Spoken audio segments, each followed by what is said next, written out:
noches, bienvenidos. Gracias por acompañarnos en estas charlas, en esta hermosa casa de DAC, en estas charlas que organiza la DAC en conjunto con Haciendo Cine.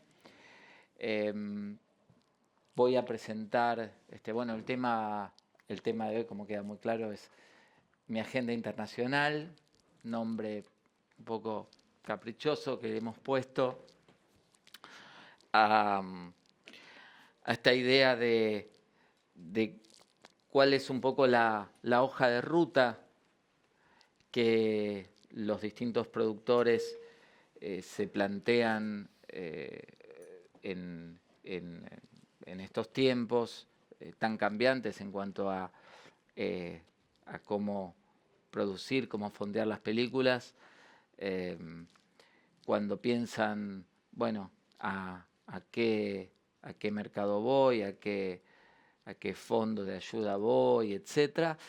Y para eso convocamos a 3 productores con mucha experiencia en coproducciones, en recorrer precisamente los distintos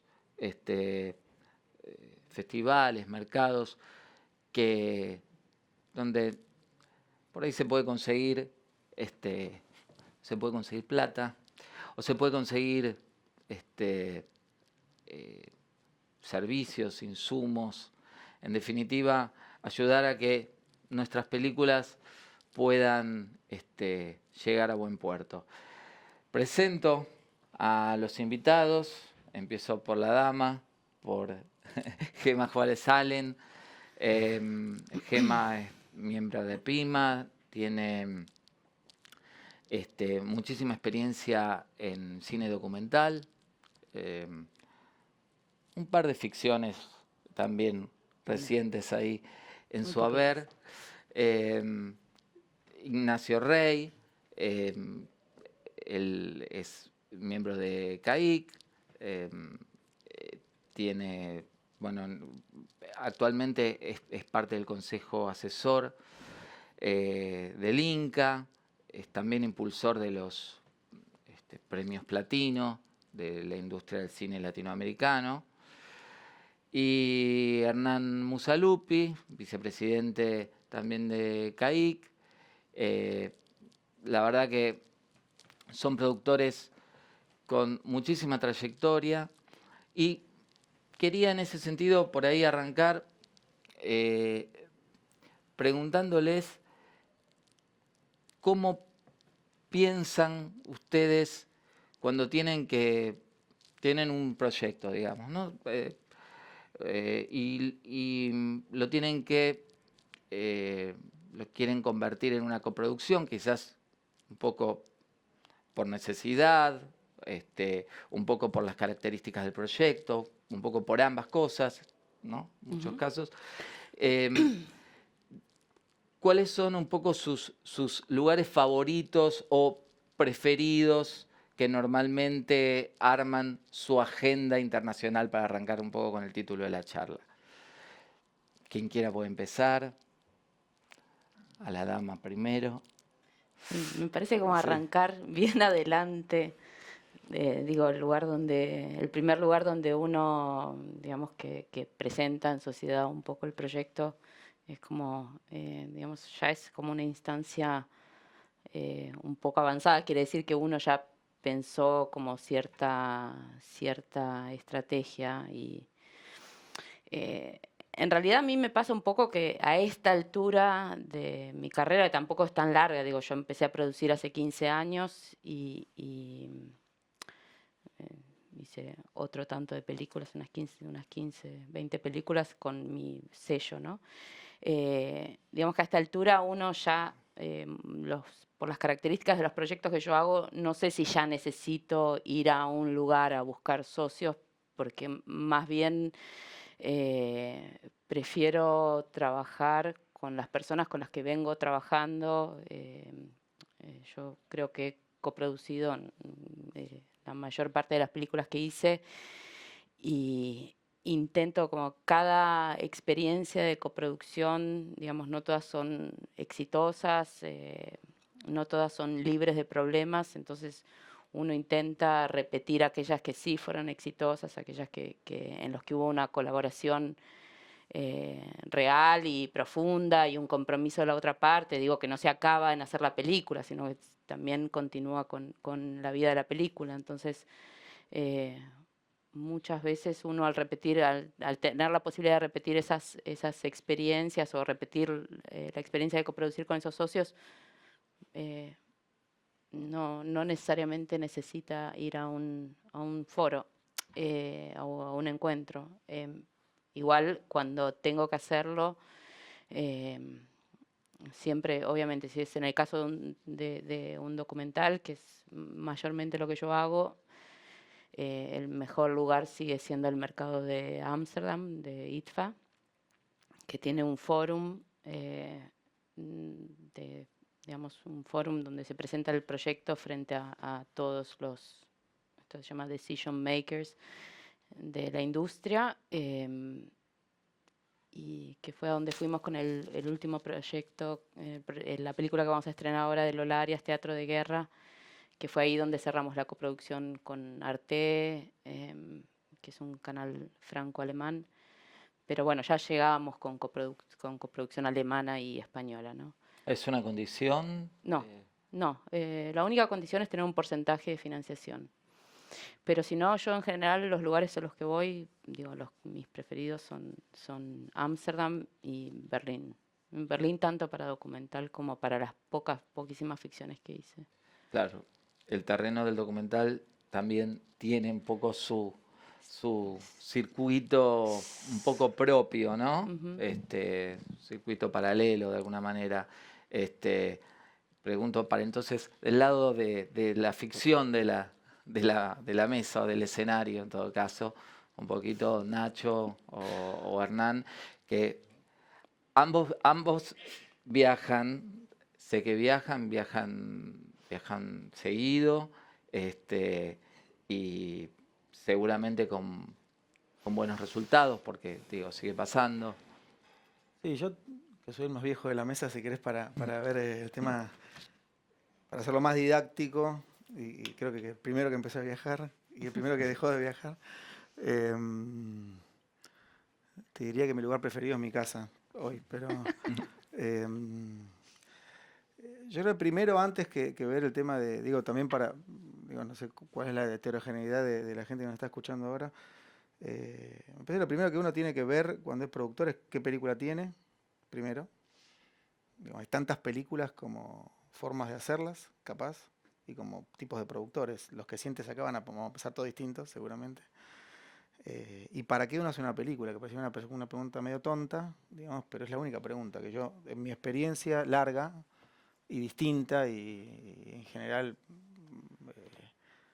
que fue siendo posible, digamos, no trunca, quiero decir, siempre me sigo preguntando, ¿viste? ¿Qué película hago y para qué la quiero hacer? Porque eso me lleva a un poco a una cuestión artística, que no es tema de esta mesa capaz, digamos, pero de cómo desarrollo en lo artístico, con quién.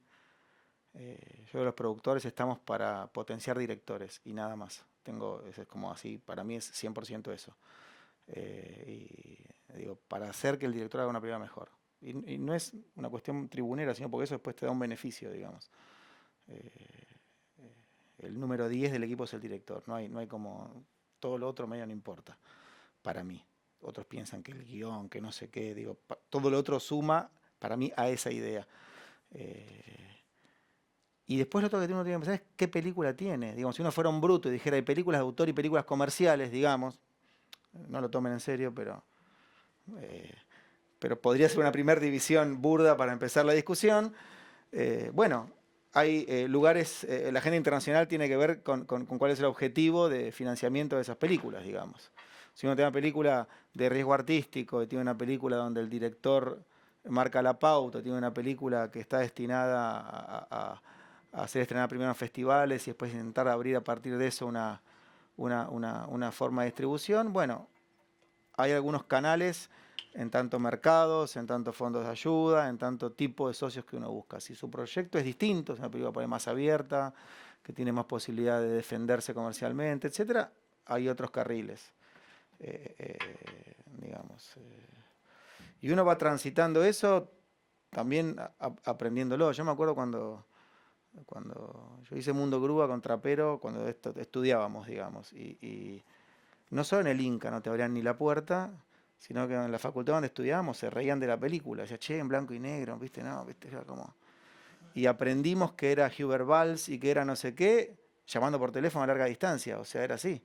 Yo ni hablaba inglés, no tenía ni idea. O sea, entonces, digo, uno se hace después especialista, entre comillas, en buscar plata, pero a fuerza de la necesidad de querer hacer películas. No es que uno se forma en administración de empresas o en no sé qué, digamos. Para mí los productores somos como cineastas que producimos y tenemos la desgracia de tener que aprender de números, digamos, en un punto. Nuestro componente genético es medio así en el cine argentino. Y en ese sentido creo que todos nosotros coincidimos en que nos vamos a sentir más cómodos siempre en mercados que refieren a películas de autor por ahí. En el caso de la ficción, el primero fue Cinemart en Rotterdam, porque es chiquito, porque hay mucha industria. Rotterdam fue un festival muy importante en los años 90 y primera parte de los 2000, ahora está perdiendo un poco de terreno, pero es un festival que acogió muchísimo cine latinoamericano. No sé, qué sé yo. Yo lo vi a Carlos Reigada llegar con su primera película así, o no sé, un montón, un montón. O Berlín, Oracle Production Market de Berlín, digo, hay lugares que son más naturalmente los lugares de los proyectos argentinos. Digo, para abrir una discusión, pero para mí tiene que ver primero con la idea de qué película quiere hacer uno y qué está buscando uno, digamos. Yo, todas mis películas aquí son con socios, siempre.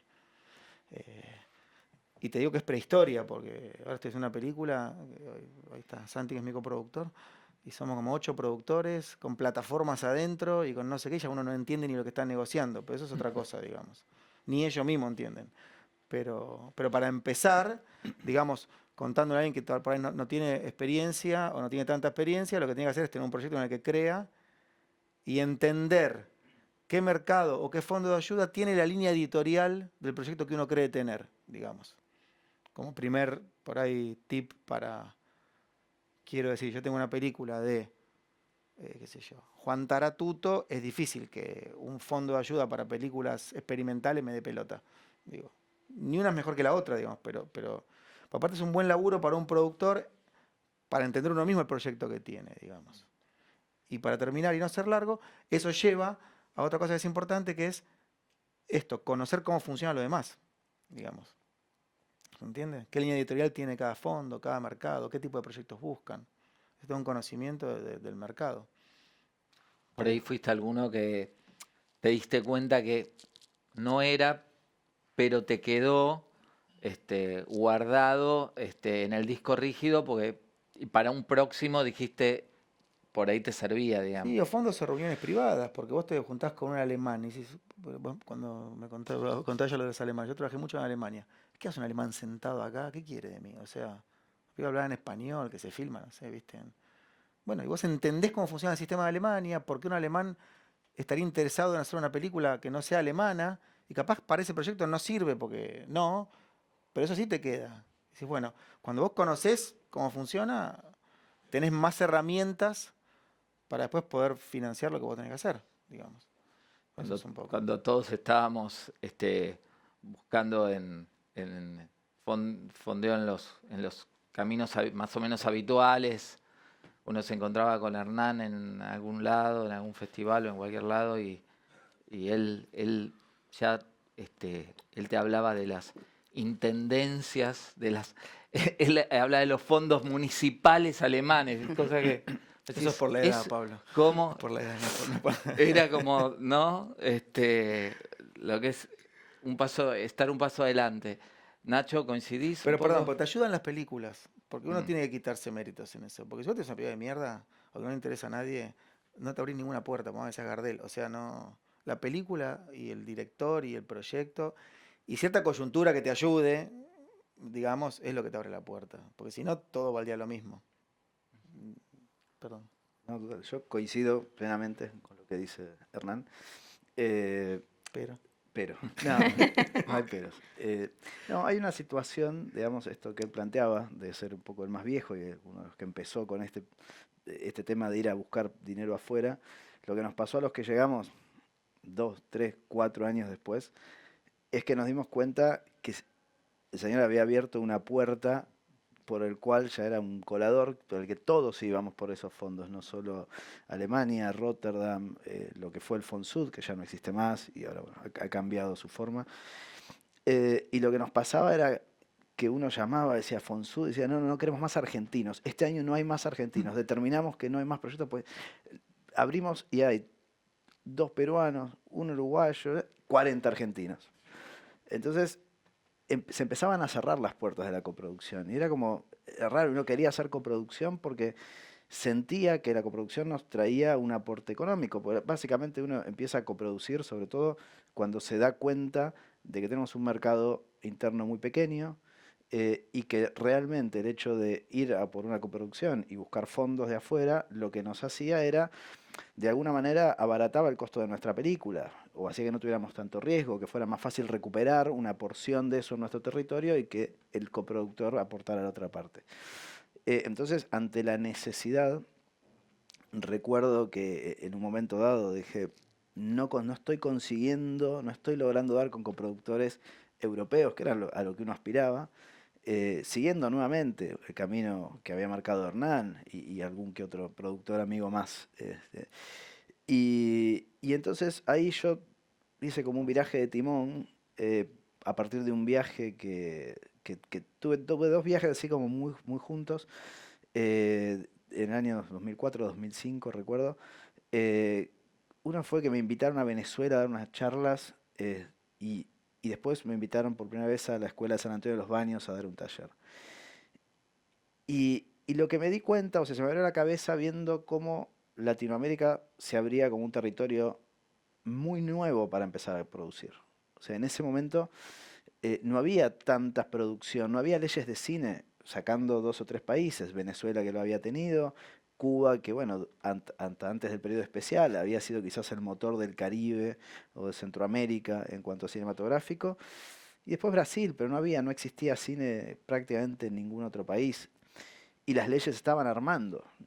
Entonces, eh, ahí me acuerdo de haber tomado una decisión absolutamente consciente y de empezar a viajar a festivales en donde se reunieran los que estaban produciendo Latinoamérica. Obviamente San Sebastián era un punto. Digo, porque a veces uno siempre tiene esta idea de vamos a Cannes, ¿no? Y en Cannes por ahí hay alguien, pero no, es casi inabarcable, digamos. Y para hacer una primera experiencia es muy cara, digamos. Entonces de repente en ese momento, que no existía, por ejemplo, Ventana Sur, eh, una referencia era Guadalajara. Bueno, el Morelia Lab también, o el Festival de Lima, que también en algún momento, o Cartagena. Y tomé la decisión de empezar a viajar, de costearme los pasajes, ir ahí con proyectos y ver qué pasaba. Y empezar a armar una agenda a partir de ahí. Y lo que te va pasando a la medida que empezás a viajar es empezás a conocer eh, a los coproductores, a los que están empezando a producir. Eh, Obviamente las primeras coproducciones que traté de armar eran con proyectos que por ahí carecían de esto que plantea Hernán. Carecían de un espíritu real de ser una película de para qué la estoy haciendo. A veces era, uno iba a una reunión con un proyecto y venía un venezolano y te decía, bueno, yo puedo entrar, pero mirá vos el proyecto. Y yo terminaba armando una cosa muy rara y que a la larga no funcionaba. De hecho, esas primeras experiencias fueron fallidas. Y también el hecho de trabajar con productores que tenían otra visión, que en ese momento eran mucho más grandes en edad, tenían otro tipo de experiencia y no tenían ni la misma ambición estética, artística, ni la misma pasión por hacer películas.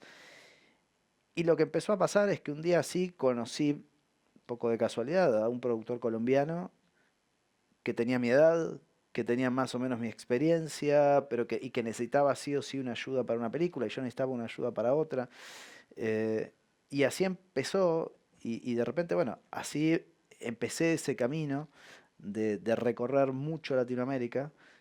Obviamente, cuando uno empieza es costoso, uno tiene que afrontar los pasajes, los hoteles, después lográs que por ahí te invite, o el Inca te da una noche de hotel, o que digo, empezar a ver cuando empiezan a existir los foros, porque digo, no existía mucho el sector de mercado tampoco en Latinoamérica. Creo que el único que tenía un mercado interesante en ese momento era Guadalajara, que se fue apagando a medida que Ventana Sur fue creciendo. No sé si tiene que ver una cosa con la otra, pero fue sucediendo eso. Hoy el polo de coproducción o el polo internacional de América Latina hoy está prácticamente en Ventana Sur, algo que para nosotros es genial, porque entonces ya no tenemos que viajar para ver un montón de gente que viene durante una semana acá. Así que eso fue como el primer motor. El primer motor es, necesito dinero, no lo estoy encontrando en Europa, en Latinoamérica hay un mercado virgen y hay mucha gente empezando a hacer, y empezar a tejer relaciones que se han ido consolidando con los años. Me pasa mucho lo que le pasa a Gema.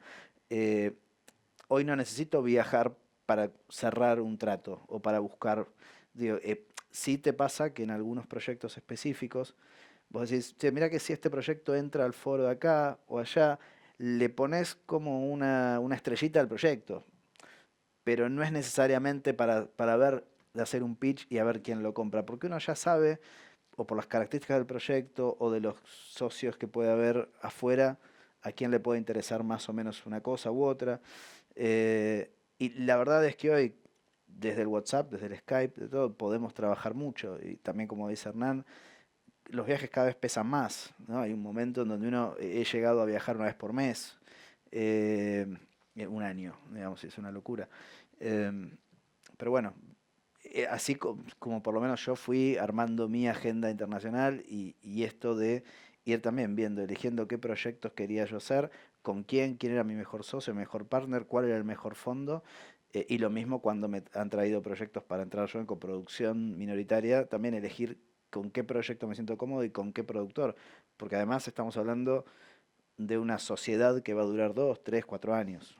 Entonces también hay que sentirse muy cómodo con la gente con la que uno va a caminar ese camino. Que hablan, por más que hablemos español, si hablamos todos español, no hablamos siempre el mismo idioma, no tenemos las mismas reglas, no tenemos las mismas formas. Entonces también es un camino a largo plazo. Capaz que, perdón, para Sí, redondear y para dejarlo claro. claro, para que no Sí. sea por ahí, no porque es confuso lo que dijiste, Nacho, no te enojes. Pero no, Puede pero ser digo, igual. porque por ahí estamos tirando como mucha información juntos. Yo creo que lo que hace un productor, a ver, lo digo acá, lo tiro para... Es como uno tiene idea un poco qué película tiene y conoce cómo funciona, no sé, el sistema en Argentina, el Inca, lo que fuera, etcétera, qué posibilidades hay de financiar una película en Argentina, qué objetivo tiene, qué riesgo tiene, y en función de esa digamos, apreciación que hace uno sobre el propio proyecto, establece un sistema de trabajo en función de qué financiamiento quiere buscar para lograr qué objetivo, digamos. No es que uno va y viaja y va agarrando uno de la remera a ver si le da plata, digamos. Hay como, digamos, la evaluación que hace un productor es un tipo lee un guión, hace una evaluación artística, económica, de factibilidad, de cómo se imagina esa película puesta en el mercado, entendiendo por mercado cualquier tipo de exhibición de una película, digamos, pública de una película, y en función de eso traza una estrategia de trabajo, digamos. Que puede incluir la no coproducción La no y coproducción la hago solo, estamos todos locos, la tiro a la basura, la típica que nos pasa que nos encanta el proyecto y no lo vemos viable y no nos animamos a decirle que no al director, que pasa todo el tiempo y estás todo el tiempo tirándote así para atrás, vos que estoy haciendo, que, porque cine es una actividad personal, digamos. Yo un día decidí que no había que viajar más y después, igual uno sigue viajando por laburo, pero después me pasa que cuando me encuentro cara a cara con alguien, hay algo de la intuición, que decís, con este tipo puedo laburar o con este tipo no puedo laburar, porque es personal el cine. Es como cualquier relación. Entonces también hay algo ahí de, de forma de trabajo, uno vive como trabaja, digamos. Lo que Sí, decía sí. Gema es central para mí. Yo prefiero trabajar con lo mismo que trabajo siempre que con los nuevos, porque o porque soy un vago o porque ya los conozco, les conozco las manias, me conocen las mías, digamos. Pero hay algo del laburo del productor que tiene que ver con esta evaluación que uno hace y en función de eso traza una estrategia que después puede funcionar o no, o puede darse cuenta en el camino que estaba equivocado o no. Y que es digamos. muy difícil encontrar por mail, digamos, conocerlo sin conocerte cara a cara, tal cual. Y, y para haber generado esas primeras, esos primeros vínculos que después perduran, seguramente, bueno, alguna vez se viajó y se los conoció. Sí, que también es digamos, el de los fondos es un paisaje como muy cambiante también, ¿no? Como que hay A fondos ver, que se vuelven más restrictivos, hay nuevas oportunidades como los acuerdos bilaterales ahora que tenemos con Chile, con México, con Brasil, que son, digamos que para nosotros representan una oportunidad importante por la posibilidad de de cash flow, ¿no? Después aparecen otros fondos, digamos, uno por muchos años se había familiarizado con estos fondos tradicionales internacionales como el World Cinema Fund, Hoover Valls, el de ITFA, que bueno, que hace pocos años comenzaron a administrar una línea adicional de fondos que viene no ya de ese fondo, sino de Media, depende de la Unión Europea, y tienes distintos criterios, ¿no? Como que no son solo criterios artísticos, sino también geopolíticos, porque tienen la vocación de alentar las coproducciones con países de lenguas pequeñas europeas. Entonces, probablemente si uno presenta con Alemania, tiene menos posibilidades que si presenta con Lituania, sí. Lituania. Claro. Entonces también como que son cosas que van cambiando y digo, la agenda internacional de un productor, como estaban diciendo los chicos, digamos, no se limita a qué coproductores puedo encontrar para cumplir no sé qué estrategia. También como, bueno, cuando uno hace un diseño y hace la evaluación, digamos, coproducir implica un montón de beneficios e implica un montón de dificultades también, digamos, y digamos, una ampliación en en los plazos de producción, dificultades burocráticas, o sea, realmente la decisión de coproducir es una que no es tomada nunca a la liviana e implica un montón de obligaciones y responsabilidades que vienen junto con la financiación, ¿no? Pero bueno, no sé, ya me perdí. No, es súper importante lo que dice ella, porque tal vez también para intentar seguir ordenando un poco, digamos, como que los mercados son lugares donde uno va con un proyecto para intentar conseguir financiamiento, es como el origen, digamos, uno arranca ahí. Cuando uno tiene más o menos el networking armado, tal vez podés hacerlo informalmente. Uno va de hecho a un festival y no participa en un mercado, sino que se arma sus reuniones o lo hace a la distancia, como fuera. Después ya los fondos internacionales son dinero que uno percibe para hacer la película, digamos, complementarios a la plata que cada uno recibe en su país, a los sistemas de fomento, etcétera. Primero viene un paso y después el otro, si uno quiere. Pero todos esos fondos, yo la escuchaba a ella y pensaba en este agregado problemático que es, tiene siempre una contraprestación, digamos. Uno cuando recibe plata nunca es gratis, digamos. Uno siempre da algo a cambio cuando financia una película. O te prestan plata y es reembolsable, o la plata no es reembolsable, pero uno cede un territorio a cambio, o cede un porcentaje de la película, o uno lo que va haciendo es estructuras de cooperación para poder hacer una película posible. Y después aparece Netflix y te quiere comprar toda la película, o le vendiste a Hubert Valls el Benelux y te tenés que matar porque te dicen que no. Entonces ahora, digamos, de repente, el paradigma del financiamiento y todo, perdón la palabra, se fue al carajo. Es un escenario muy porque actual. Es cualquier cosa. Esto, Sí. tal cual. No es cualquier cosa. Nos pasa todo el tiempo. La parte buena es que hay una necesidad de contenidos increíble y que hay mucha gente con mucho dinero, digamos. El tema es que esto que estamos haciendo, de como hormiguitas ir juntando voluntades en distintos países, coproducir, llenarse de obligaciones y un montón de cosas, que te da cierta emancipación también, porque la película es tuya y qué sé yo, hoy viene un tipo y te aplasta así. Que hay una parte que es un beneficio económico, digamos, y otra parte donde hay otros que ponen las reglas hoy. Sí, sí, porque aparte... Es interesante el momento, pero eso también te obliga como productor a informarte y a entender qué pasa. Pero no te puede quedar en tu casa así, ¿viste? A mí me hablan del TVE, OTT, VOD, no sé ni lo que quiere decir, y está mal. SVOD. O sea, La otra vez me decían, SVOD. tenés cuidado que sea SVOD OTT y es la no escuela de cocina donde va mi hijo, qué sé yo, ¿viste? No sé qué. Es como, no, porque es el otro video que se lo podemos dar a no sé quién. ¿Y qué tiene que ver con la película eso? Y bueno, tiene que ver, ¿viste? Es como, de repente nos explotó una bomba gigante en la mano. Lo bueno es que uno está dentro de ese lío. Pero el tema es cómo uno negocia con toda esa cantidad de información, porque eso también es financiamiento. O sea, yo te prevendo a vos, y después viene Netflix y no me compra porque ya te di a vos un territorio, y bueno, yo no lo sabía, y sí, pero... Entonces, estamos justo en ese momento ahora.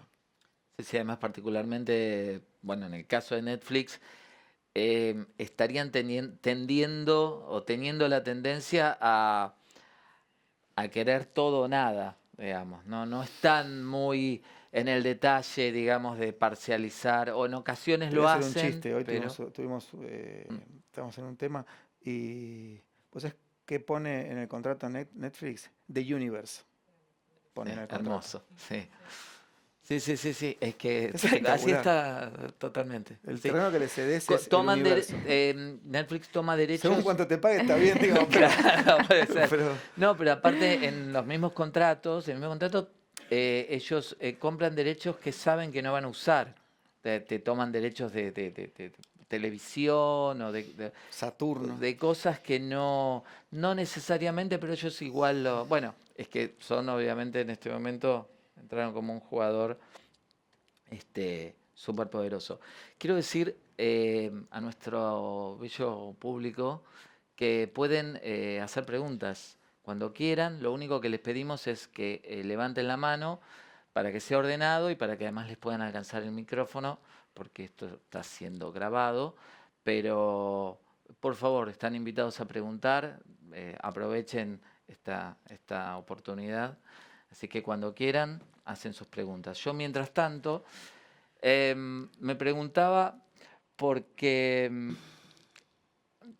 hay ciertas, digamos, se puede decir que llamémoslas, ciertas cucardas que te dan un poco estos espacios, ¿tienen influencia luego en las ventas o no, realmente? En mi experiencia no. Eh, no es directo, no es que porque la tenés la vas a tener. A veces un proyecto tiene las cocardas desde el proyecto y después lo logra como película y también se vende. A veces lo tiene el proyecto, lo tiene la película y a nadie le interesa dentro del mercado. Y a veces pasa que proyectos que han pasado desapercibidos eh, y por alguna razón que uno desconoce, viene Netflix y te la compra y a veces en montos absurdos para el recorrido que tuvo la Mm. película hasta ese momento. Yo todavía no tengo bien en claro qué es, cuando viene Netflix, qué es lo que termina buscando.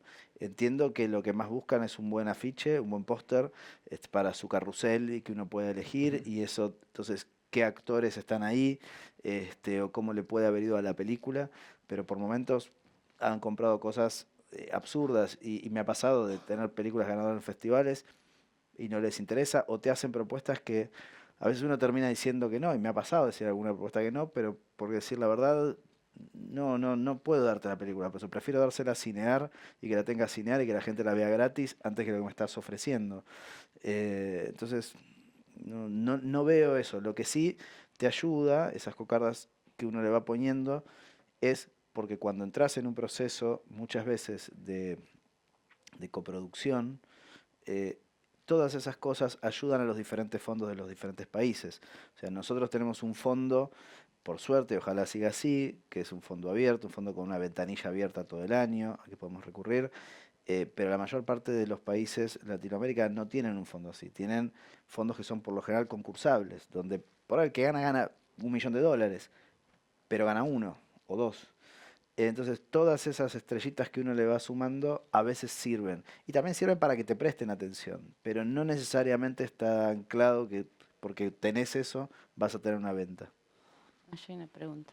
Sí, no sé si vos querías agregar algo, Hernán, de esto No, antes. yo sí creo, en mi experiencia de laburo, que a veces cuando uno participa en un mercado, sobre todo cuando por ahí tenés menos experiencia, porque cuando tenés más experiencia, un poco la productora o el mismo director de alguna manera garantizan la calidad del proyecto o la viabilidad o lo que fuera. Pero a veces participar en laboratorios, que son lugares donde uno perfecciona la escritura de un guión, o ir a mercados. Si vos te eligen un mercado es porque no eligen otro proyecto, digamos. Entonces, eso a veces te sirve porque esos proyectos, habiendo pasado por algunos mercados específicos, te dan tres cosas. Una es que ante los ojos de los terceros, bueno, es un proyecto que eligieron por sobre otros. Entonces, Algo lo tiene. miras con cierta atención. Y las otras dos más importantes es que uno, que es la misma, digamos, te sirve para conocer vos el proyecto, digamos. Cuando vos participás en un mercado, te exponés a que uno que leyó el guión o los materiales que vos mandaste te haga una devolución, positiva, negativa, parecida o distinta a la que vos pensás. El cine tiene, en el proceso de creación de una película, muy endogámico. Es como, uno piensa que es genial siempre lo que está haciendo. Y lo lees vos, tu novia, el director, la novia del director, el no sé qué, y son cinco y te convencés que es genial. Y a veces vos lo tirás y lo exponés y testeás el proyecto y ese proyecto tiene una repercusión distinta, mejor o peor, digamos, o igual, no importa. Entonces, para mí como productor me sirvió mucho, digamos, eh, esa relación cara a cara con alguien que te hace una devolución y no tiene ningún tipo de filiación con el proyecto. Y después me sirvió, esta es la tercera cosa que es como parte de la anterior, a entender cómo funciona el cine en otros países. ¿Por qué vos estás sentado conmigo? ¿Qué querés? ¿Qué podrías darme? ¿Y qué te sirve, digamos? Entonces vos empezás a entender un poco eso, ¿viste? Cómo es la ley en Francia, en España, qué sé yo, digo, hay algo de la formación que pareciera a veces que no importa y que es súper importante. Uno tiene que entender cómo funciona. ¿Qué posibilidad tengo yo de buscar plata afuera? No solo plata, cómo funciona el cine, por qué las series y no las películas, por qué funcionan las series españolas y no funcionan las series argentinas. Digo, no es que uno tiene todas las respuestas, pero uno tiene que preguntarse eso, digamos.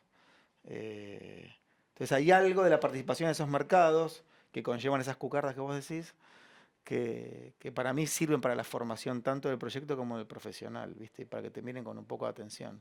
Dicho esto, qué sé yo, ¿viste? Hay películas que me han rechazado todos los mercados, todos los fondos y tuvieron en Cannes y son buenísimas, y otras que pensaba que iba con el caballo del comisario y no me la eligió en el Festival de Tandil, qué sé yo, ¿viste? Como, por supuesto, el error es del festival y no de la película. Pero, ¿viste? Pasa eso, pero nada, qué sé yo. Había una pregunta, sí. Sí, ¿qué cabida tiene el cine independiente en este panorama? ¿Sigue teniendo dificultades o piensa que se está abriendo paso? ¿A quién le pregunto? A los dos, a los tres. Bueno, para mí todas las películas son independientes, pero sí que Sí. prefiero no responder. Mira, yo contaba hoy una anécdota de la última reunión del Consejo Asesor, donde me toca estar a mí en representación de la mesa de productores, donde yo además estoy ahí representando a CAIC, que es la Cámara Argentina de Industria Cinematográfica, donde hay una cantidad de empresas importantes. Y las reuniones del Consejo Asesor son reuniones de 10, 11 horas. Y ya para la sexta, octava hora, donde uno ya empieza a estar cansado, contabilicé la cuarta o quinta vez que alguien mencionaba el cine independiente y a veces el cine independiente, como que es más independiente todavía.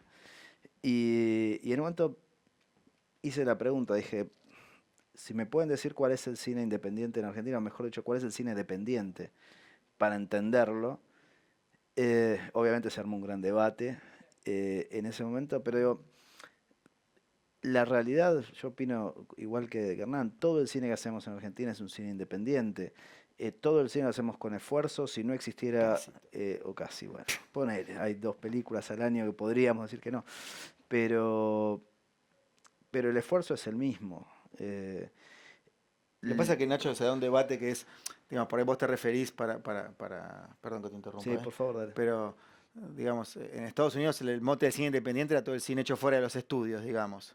Acá no hay estudios. Hoy se puede decir que, no sé, KIS o Patagonic son dos empresas que dependen de capitales, uno extranjero y otro no extranjero, pero muy importante, con lo cual podrían ser considerados como estudios. Y las películas que generan son películas que tienen cierto blindaje, digamos. Y después está como en la otra punta, a veces el concepto de cine independiente es el cine que está hecho fuera del sistema del Inca, digamos, que es como otro debate. Pero después, nosotros somos todas productoras que somos 2 personas, 3 personas, que uno haya hecho 40 películas, significa que sea la Metro Goldwyn Mayer, digo, qué sé yo. Yo me juego mi sustento y del de mi familia en cada película, y todos hacemos eso.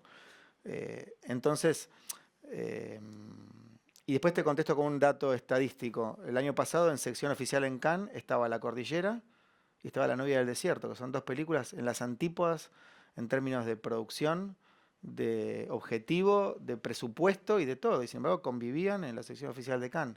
Con lo cual, a nivel de la participación en un festival, te van a elegir no solo el que pueda hacer el lobby, porque es medio, más o menos pasa eso, sino que la película es la que se va a abrir camino.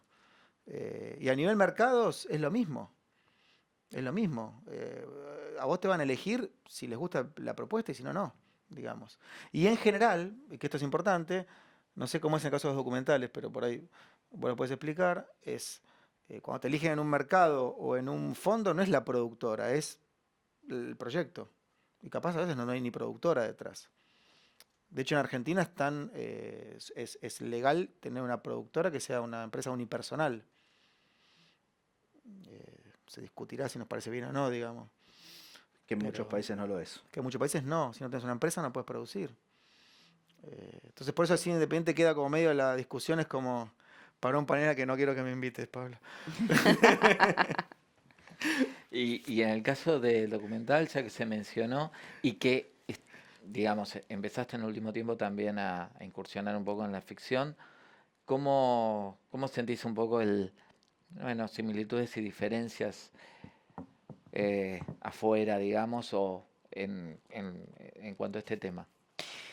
Em, Bueno, yo cuando empecé a producir, cuando hice la primera ficción de las 3 que hice, ya tenía como un recorrido más largo, entonces la primera que hice fue Camino a la Paz, entonces como eh, realmente la diferencia entre, digamos, hay muchísima diferencia entre producir documental y producir ficción, digamos, empezando por los tiempos y los plazos. Digamos, en el documental uno es un poco esclavo bueno, de qué hecho de la realidad uno está acompañando, documentando. Muchas veces son procesos que se desarrollan a lo largo de años, entonces realmente son procesos muy esforzados en términos bueno, que tiene que ser realmente algo de lo que uno está, no sé, completamente apasionado, no sé, como yo realmente elijo los proyectos cuando, no sé, cuando me calientan, no sé, como una cosa que si no, no puedo convivir 5 años con una película en la oficina. Eh, entonces, bueno, como obviamente la primera diferencia fue esto de los plazos mucho más acotados de la ficción y las muchas más posibilidades de financiación en relación a los documentales, ¿no? Como que las 3 películas que hice tuvieron digamos, esquemas más o menos parecidos de coproducción. Fueron películas como de presupuesto muy chiquito, no más de $500,000. Las 3 las hice con varios socios con los que ya venía trabajando, digamos, socios que vienen, a veces como sus aportes son, bueno, el fondo de fomento, su fondo de fomento local y muchas veces también con ayuda de un fondo internacional, estos que veníamos diciendo, como o el Hoover Vals o el World Cinema Fund o el de Visión Sudeste. Siempre, la verdad, las 3 tuvieron la particularidad de que fuéramos como 3 o 4 socios, lo que es, digamos, complejo a la hora digamos, de hacer toda la documentación, y también complejo porque muchas veces estos fondos son incompatibles con ciertas normativas del INCA, porque bueno, muchas veces son fondos de postproducción y estos fondos de postproducción exigen que sean coproductores, ¿no? Y en el INCA uno puede presentar coproductores hasta un determinado plazo de producción. Entonces como que viene a complejizar un poco esto y uno tiene que encontrar las formas. Imagino que obviamente cuando se juntan con productores de más de uno, más de un país, 2 países, 3, obviamente Hasta 5. se debe complejizar, ¿no? Un poco cómo llevan, digamos, ¿Cómo la llevan esa experiencia respecto de por los requerimientos, un poco lo que implica en cuanto a tiempos, las expectativas, me imagino? Sí, yo creo que uno de los secretos digamos, de una buena experiencia es siempre que haya, que el liderazgo sea claro y la comunicación sea siempre, digamos, yo es lo que siempre priorizo, que haya como muchísima claridad en, digamos, en los procesos, en las etapas, en los objetivos que se van cumpliendo, en los números, en las demandas que uno tiene, en las necesidades que uno tiene, digamos, financieras, creativas. Este, para mí esos dos aspectos son como fundamentales, ¿no? A la hora de que sea una experiencia feliz y de que el otro no tenga de que haya claridad de que el proyecto que estamos haciendo sea el mismo, que no después nadie piense que está haciendo lo que el viento se llevó y se encuentra con otra cosa, ¿no? Como que las expectativas sean claras y reales. Mira, yo he tenido dos experiencias de 5 países. Afortunadamente, las dos salieron bien. Sí te empieza a pasar cuando uno tiene tantos países que empezás a tener como un gran problema en el armado. Primero porque en uno de los casos éramos 5 países que cada uno ponía el 20%, aunque claramente la película era de un país. Y había uno de los productores, asumía como la gran producción ejecutiva de toda la película. Pero lo que te empieza a pasar, y un poco como decía Hernán, uno va cediendo cosas. Digo, al momento de buscar países, dice, mira cuánta plata que junté. Y en rigor, bueno, sí, pero espera, el equipo ya no es el equipo no vas a trabajar con la gente que vos querés. Vas a tener que trabajar con gente de otros países en áreas técnicas. Y lo mismo te va a pasar con los actores. Vas a tener que cumplir con una cantidad de puestos de artísticos mínimos. Y también tenés que tratar de que todo eso no impacte negativamente en el relato de la película. Que fluya, que sea lo más natural posible. Y después te empieza a pasar el tema de los territorios. ¿Qué pasa cuando una película tiene, cuento, el primer caso fue el caso de Neruda, de Pablo Larraín. Era Chile, Argentina, Estados Unidos, España y Francia. Ya tenés los territorios más importantes que puede tener la película, ya estaban otorgados, cada coproductor los tenía para sí, con lo cual era muy difícil colocar la película en el mercado internacional. Claro. En una venta mainstream, la película valía muy poco. De hecho, se le tuvo que encontrar una vuelta para hacer de la película una serie y fue más fácil vender eso porque la película como tal, quien quería comprar mercados, te quería comprar todos esos mercados y no estaban. Entonces, se torna a veces complejo. Por la vía con la mano levantada, no sé si. Sí, a los tres. ¿Qué género cinematográfico les gusta más producir a ustedes? ¿Documental? Yo la verdad me sigo sintiendo muy cómoda. Digo, es un poco creo que por mi formación y mis intereses y digamos como la enorme familiaridad que tengo con la forma de producción, me sigue interesando muchísimo el documental. Sí, acá no sé los... No, a mí personalmente, a ver, me gusta mucho la comedia. No he podido quizás hacer tanta comedia como me hubiera gustado, la comedia que más me gusta. Eh, pero sí, me he metido y creo que he salido bastante bien parado de eso. Pero la comedia... Riéndote, ¿Eh? riéndote. Riéndome, por lo menos. La comedia requiere directores que sepan de comedia, requiere elencos específicos, timing, un tipo de producción. A veces parece que es más fácil teniendo un buen guión y no lo es. Eh, También hay algo que me gusta y que acabo de terminar después de 5 largos años, que es el cine con el que uno sueña hacer, que es ese cine más hollywoodense, es decir, de aventuras para chicos. de paso el chivo, digo, en 3 semanas vamos a estrenar, después de 5 años de trabajo, la película se llama Yanka, El espíritu del volcán, para niños, con muchos efectos y cosas. Es FX, en realidad se llama live action, o sea, es con actores de verdad. La protagonista de hecho es Maite Lanata, que hoy la pueden ver en 100 días para enamorarse haciendo de chico trans. Eh, pero convive con personajes 3D, con mucha cosa de fantasía y de animación aplicada.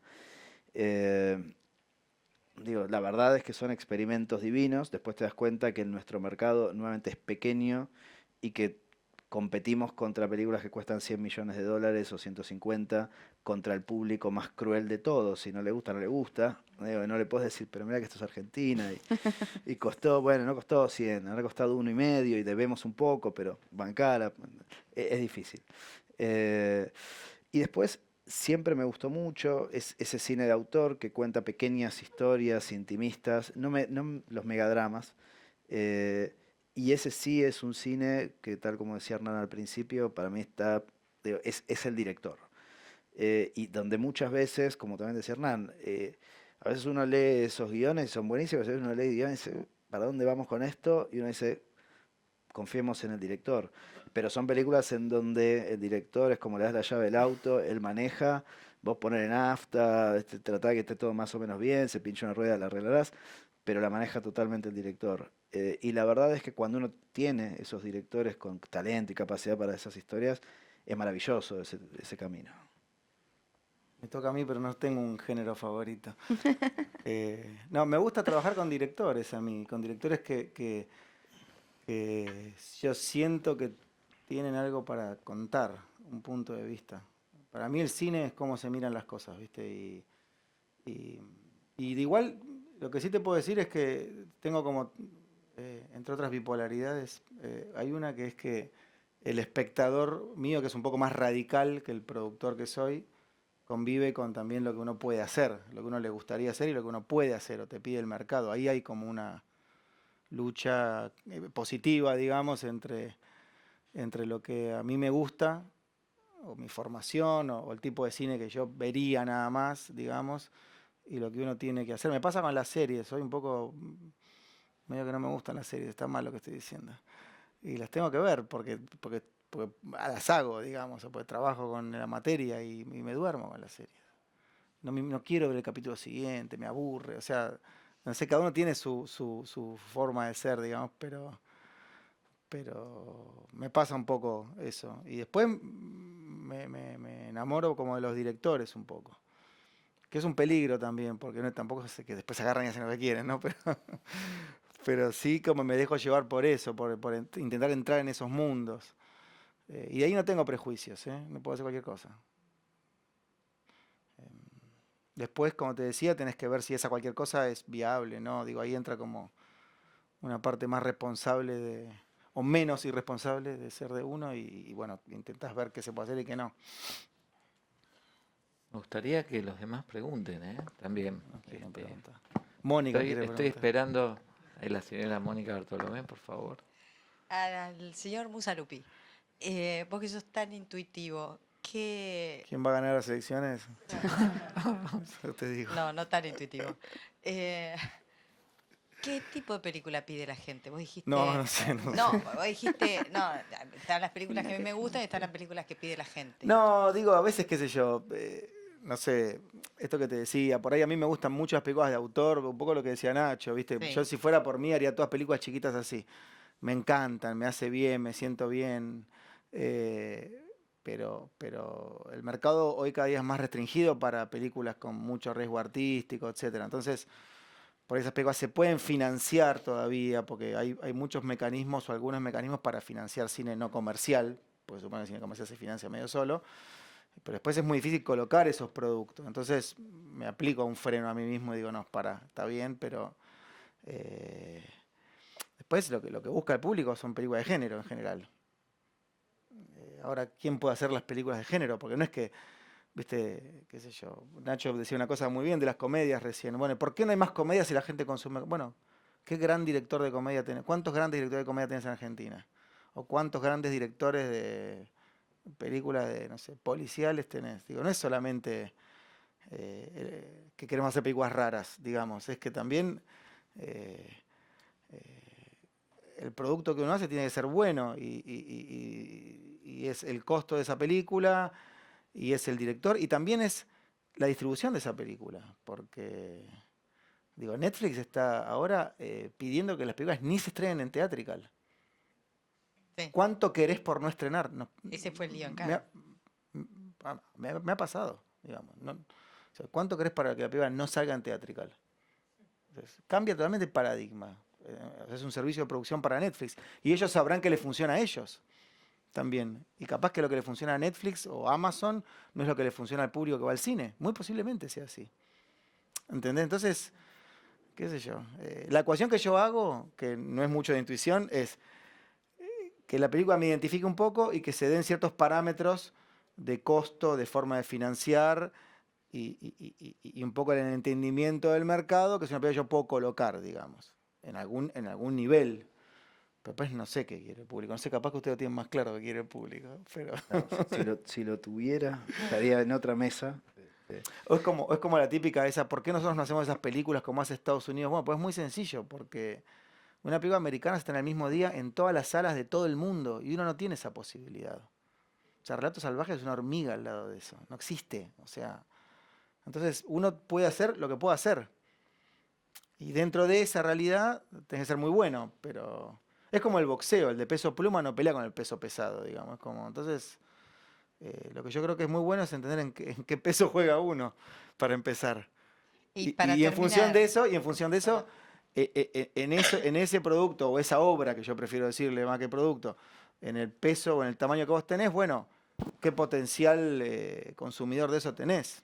Pero el público no es el público, ¿viste? Tampoco, es como, hay muchos públicos. no, y Espero. aparte que en este momento justamente están funcionando la pole position, tenés una película que es la de Luis Ortega y que no tiene nada que ver con la de Darín y Morán y Re Loca, que también está en 700.000 espectadores, o sea, que están batiendo récords películas de géneros muy, muy Sí. distintos, ¿no? Pero bueno, si vos pasás los números, que yo no me meto los números de ningún colega, yo creo que la película del año es Re Loca, en términos de lo que costó, la expectativa y el resultado, por lejos para mí. Y capaz que no es la que va a ser más espectadores, pero estoy seguro de comunidad de negocio la más rentable. Seguro. ¿No? Sí. ¿Qué piensan Sí. ustedes? La de Bertuccelli. No, la de No, Natalia no, Oreiro. no, No, Natalia Es una Oreiro. película Pero La te Oreiro. pregunto, ¿cómo se mucho llama? más barata que las Bertuccelli. otras Claro. y con una La performance Reina del Miedo. inesperada La Reina del Miedo. totalmente. Salida en junio, que es una 150.000. fecha medio secundaria, Sí. no chocó contra todos estos tanques y la película es como lo que fue El Ciudadano Ilustre, por ejemplo. Más allá de lo que uno piensa de cada película, Sí. digo como... Y nadie hubiera esperado eso. No, y sigue rindiendo. Pero nadie lo hubiera esperado. Es decir, No. ¿viste? Y cuando vos haces los números, cómo la rentabilidad es cuánto cuesta contra cuánto genera, digamos, como comprar tomates al por mayor y vender en la verdulería, lo mismo. Pero en esa relación, Re Loca para mí tiene varios cuerpos de ventaja. Creo yo, sin haberme metido, pero intentando ver cómo funcionó y teniendo algo de información, digamos. Y formado. Y es la más inesperada de todas, además. Entonces decís, bueno, ese tipo la vio, fue así. No, bueno, la qué de Igual Luis forma Ortega parte también es de inesperada. de un cierto. No, bueno, pero es un No. aparato de promoción como nunca viste en No tu vida en una sé. película argentina, nunca jamás en la vida.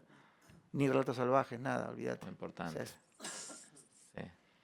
No, digo, ¿Puede Re Loca exigir es la parte difusión? también de pero- lo que es. No, perdón, yo creo remake. que Re Loca tiene que ver con cuál es el público, que es el público femenino que está atraccionando en el cine, capaz. Es muy posible. Digo, porque hay algún componente que tiene la película que no sé. Digamos. Hay una tendencia en cierta alza también que es la de las remakes, digo, donde Re Loca entra. Re Loca es una remake Y es una comedia, las que otras se no, hizo en digamos. varios lados y en todos lados se hizo Bueno, la de con Darín es mucho una comedia. éxito. ¿Eh? No, que es una Sí. comedia un poco más hilarante que la película de Darín. por ahí. Originalmente es chilena, creo. De Sí, hecho. vos sabés Sí. que cuando Aloy, que es el productor de Re Loca, hace unos años empezó tratando de hacer la remake, es una remake original de una película chilena, pero que ya se hizo en México, en España y funcionó también muy bien. Y me acuerdo que nos juntábamos y estuvimos a punto de entrar en la película. Y después, por diferentes razones, la película se alargó y nosotros ya no podíamos entrar. Pero las dudas que teníamos tenía que ver con justamente, esta es una película que ya existe, está en Netflix. Está en Netflix para cualquiera de nosotros. Entonces, ¿cuánto nos va a pagar Netflix por esta película? ¿Vamos a poder vender remakes? No, porque la está vendiendo el director original. O sea, había una cantidad de riesgos que entrañaba ese negocio, que después, bueno, los pusimos sobre la mesa y no es que nos bajamos por eso. Al final, ya, digo, se extendió mucho. Una vez se iba a filmar hace más de 2 años. Eh, pero funcionó. Y funcionó un poco por varias cosas. Un poco lo que dice Hernán, fue una película que la hicieron acotadamente, sin un presupuesto tan grande. O sea, es un presupuesto grande para Argentina, pero no un presupuesto tan grande como los demás. Pero también buscando comunicar a las mujeres de 30 a 45 años, que según algún estudio que anda dando vueltas por ahí, es el público que tracciona más a las salas en Argentina, sacando todos los blockbusters que vienen a Estados Unidos, y tratando de apelar a posicionar a la mujer en un lugar, en un momento histórico en donde eso también tiene un peso específico. Entonces, hay una cantidad. Ahora, vos haces todas esas sumas y no te da 700.000 espectadores estrenando en junio con esa película. Sucede y es fantástico. No sean tímidos, ¿eh? Sigo esperando. Hola. No hay preguntas malas. Vamos, ahí está. Ya que estamos hablando de películas de género, yo quería preguntarles particularmente por el género de ciencia ficción y de terror argentino, qué valoración tienen para con lo que se está haciendo y cómo se posicionan estos productos en el extranjero. Mira, la segunda película más vendida en Cannes este año fue Aterrados. O sea, la primera fue El Ángel, que también con una gran parafernalia y todo, pero la segunda fue Aterrados, película que se había estrenado más o menos para la fecha del Festival de Cannes y creo que hizo entre 25 y 30.000 espectadores. O sea, nosotros creo que hasta donde uno sigue estadísticas, el terror como género no es algo que esté funcionando masivamente en Argentina, pero tiene un potencial afuera de cuando la película funciona, tiene un potencial enorme. Y el tema con ciencia ficción es el tema de los costos también, a veces. Hay que ver qué tipo de ciencia ficción, porque un poco es lo que yo decía antes, vos tenés que ofrecerle al mercado, desde Argentina o desde cualquier país de la región, películas que puedan ser competitivas, pero que al mismo tiempo tengan costos medianamente moderados para que los ingresos que vos tengas sean razonablemente interesantes. Entonces, qué sé yo. Y después lo que sí pasa también es que en lo que es theatrical, por eso digo que capaz las plataformas miden distinto la necesidad y el tipo de espectador, muy posiblemente. Lo que es theatrical en Argentina, lo que es terror, lo que es ciencia ficción, está cooptado por películas extranjeras, digo, porque son buenas en general, o tienen por lo menos una envergadura que vos... A mí me gustan las películas, qué sé yo. Entonces, si el parámetro es ese, es muy difícil competir. Ahora capaz que en las plataformas, como el caso de Aterrados, que es una película que pasó casi desapercibida en Theatrical acá, y se vendió por muy bien realmente. La película estuvo en el mercado en Cannes uno puede, bueno, en los festivales importantes uno puede tener las películas seleccionadas por el festival y después comprar espacios en el mercado para los compradores, es como cualquier mercado, digamos. Y hay gente que compra y vende. Y le fue súper bien. En una proporción mucho mayor a la que hizo en el cine en Argentina, en el interés que despertó. No la idea, sino habiendo visto la película, los compradores. Entonces digo, es muy posible que haya públicos distintos para lo que es cine tradicional que para lo que son las plataformas. Es muy posible. Pero ya viendo sus caras y la forma que contestaron, a priori no es algo tentador para los productores pensar en ciencia ficción nacional, ¿no? ¿O sí? Yo creo que tiene que ver con el costo. Digamos, Claro, eso te tira para abajo, ¿no? sí, Pensar en esas cosas. digo, la postproducción es algo barato, el tema son los tiempos.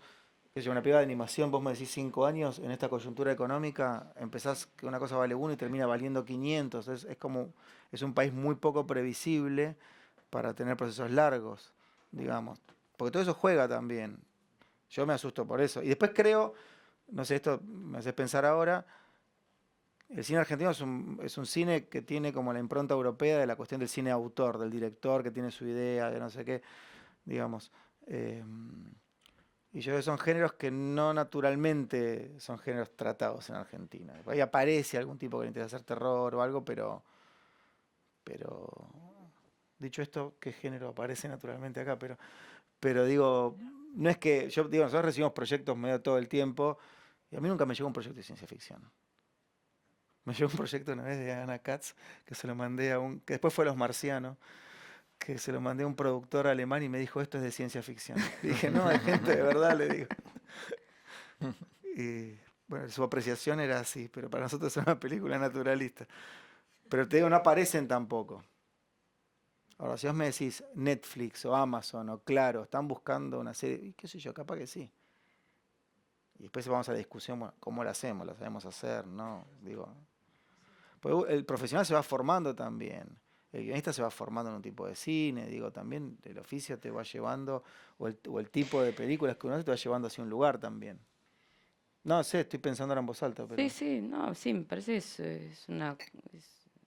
digo, si yo pensaba, digamos, me imagino la situación de alguien con un proyecto de ciencia ficción como que despierta muchos interrogantes, digamos, esto que decía Hernán en cuanto al presupuesto, en cuanto a los plazos, y también, digo, tiene que ser algo digamos, como que salga a competir para las audiencias. Estamos acostumbrados en ciencia ficción a estándares de producción como muy altos, como para que, o tiene que ser como una propuesta de ciencia ficción casi autoral, yo me imagino, no sé, o salir a pelearse con cine de ciencia ficción muy bien hecho en Estados Unidos. Entonces, tal vez la ecuación no sea tan como positiva. Sí, mira, a ver, volviendo a la experiencia que yo les contaba, que no es ciencia ficción, pero uno podría parecerse en la forma de producción. Empezar con $1 a 4,5 y terminar con $1 a 20 destroza absolutamente todo. Tenemos talento en Argentina para desarrollar ciencia ficción, lo tenemos, pero no tenemos, lo tenemos en cuentagotas. No nos sobra el talento de gente que sabe operar el Nuke y todas las máquinas y los software que hay que operar. Y la gente que lo hace, que vive en Argentina, cobra a valores de libras esterlinas trabajando para Londres desde su casa, con lo cual solamente gracias a que tenga muchas ganas de que alguna noche que les quede libre aplicarla a tu película, es muy difícil pagar eso. Nosotros una película que cuesta en Estados Unidos 100 millones la podríamos hacer por 25, pero también saquen una cuenta básica. ¿Cuánto obtenemos de la entrada cinematográfica? $1.40, $1.50. Olvidémonos de los subsidios que ya no juegan en esta liga, ¿no? Contra $1.40, si tenemos que poner 25 millones de dólares, la tiene que ver casi todo el país la película, 2 veces. Digo, no hay manera de que nosotros podamos recuperar. Y cuando salimos al mercado afuera pasa lo que quizás le pasó también a Metegol. Digo, ya vas a competir con Pixar, entonces vas a competir con otra cosa, a veces con Star Wars. Entonces es difícil. Sí, yo creo que podemos encontrar la vuelta a contar algunas historias de ciencia ficción, de esa ciencia ficción que orilla entre lo fantástico borgiano y esa literatura que tenemos, en donde la ciencia ficción es con alguien tomando un mate y pasa algo de un científico, pero no estamos hablando de ir a Júpiter, ¿no? Sí, justamente les quería preguntar sobre el caso de Metegol, porque me parece que fue un antes y un después en el cine de animación argentino en cuanto a salida al exterior. Yo sé, por ejemplo, yo hago cine de animación y hay mucha presencia argentina en los festivales de cine de animación, o sea, cómo encara el productor esa creciente, ese creciente, la verdad que está en crecimiento total el cine de animación en la Argentina, cómo se posiciona el productor ante esa creciente apertura del mercado argentino en la animación, porque ya hay un canal dedicado a la animación argentina. Y hay algunos cortos que sé que se repiten en otras señales de televisión. No sé qué les parece todavía muy caro, muy inaccesible, muy costoso mandar animación argentina al exterior. No, si la haces, entiendo que no es, una vez que la tenés hecha, no es difícil. El problema es cómo hacerla, cómo tener una cantidad de gente trabajando durante una cantidad de tiempo muy grande, cómo financiar esa estructura. O sea, lo logró hacer Campanella. Yo no estoy seguro que haya sido un antes y un después Metegol. Yo creo que fue un hecho único que ojalá se repitiera. De hecho, los productores de esa película, Gastón Goral y Mundo Loco, están ahora avanzando en un par de películas también de animación. Pero, y lo bueno es que la gente que se formó con Metegol se sigue formando, se sigue capacitando, se sigue incorporando al sistema, pero lo que todavía no tenemos es una forma de producción orgánica básicamente por los problemas de mercado que tenemos. Si tuviéramos un mercado, no digo más grande, ojalá que fuera más grande, pero por lo menos una pasar estable, en donde uno puede proyectar, porque son cosas que tardan mucho. Piensen que cualquier película uno dice tarda 3 años, pero uno tarda 3 años en juntar los fondos, pero el momento en que en general la filma y la ruedan 4, 5, 6 semanas y por ahí a los 6, 7 meses la película ya está terminada. Y esto todavía no empezó, ¿no? La preproducción, el desarrollo, todo el tema de la elaboración de los concepts, los mates, son meses y meses y meses, y los animadores y la rotoscopía. Llega un momento en donde no vas a bajar jamás de 2 años, jamás, contra un mercado que no te lo permite. Entonces son apuestas muy, muy específicas. Hablemos un poquito de los preparativos. Me interesa para los que por ahí nunca fueron a un mercado o, bueno, si tenemos suerte de esta charla, por ahí se llevan alguna idea de con qué proyecto ir a dónde. Pero, ¿cuáles son los errores que muchas veces o más típicos se pueden cometer en la previa?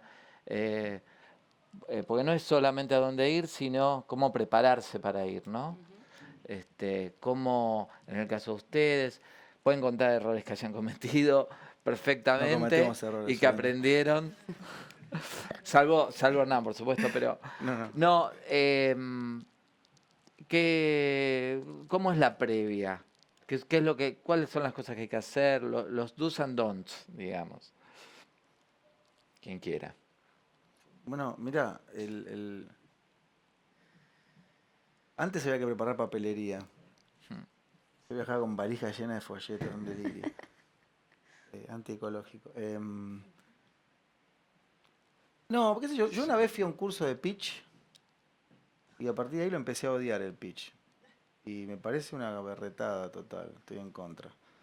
Porque como que te formatiza una forma de hablar y qué sé yo. Y no sé, salí espantado, era una cosa...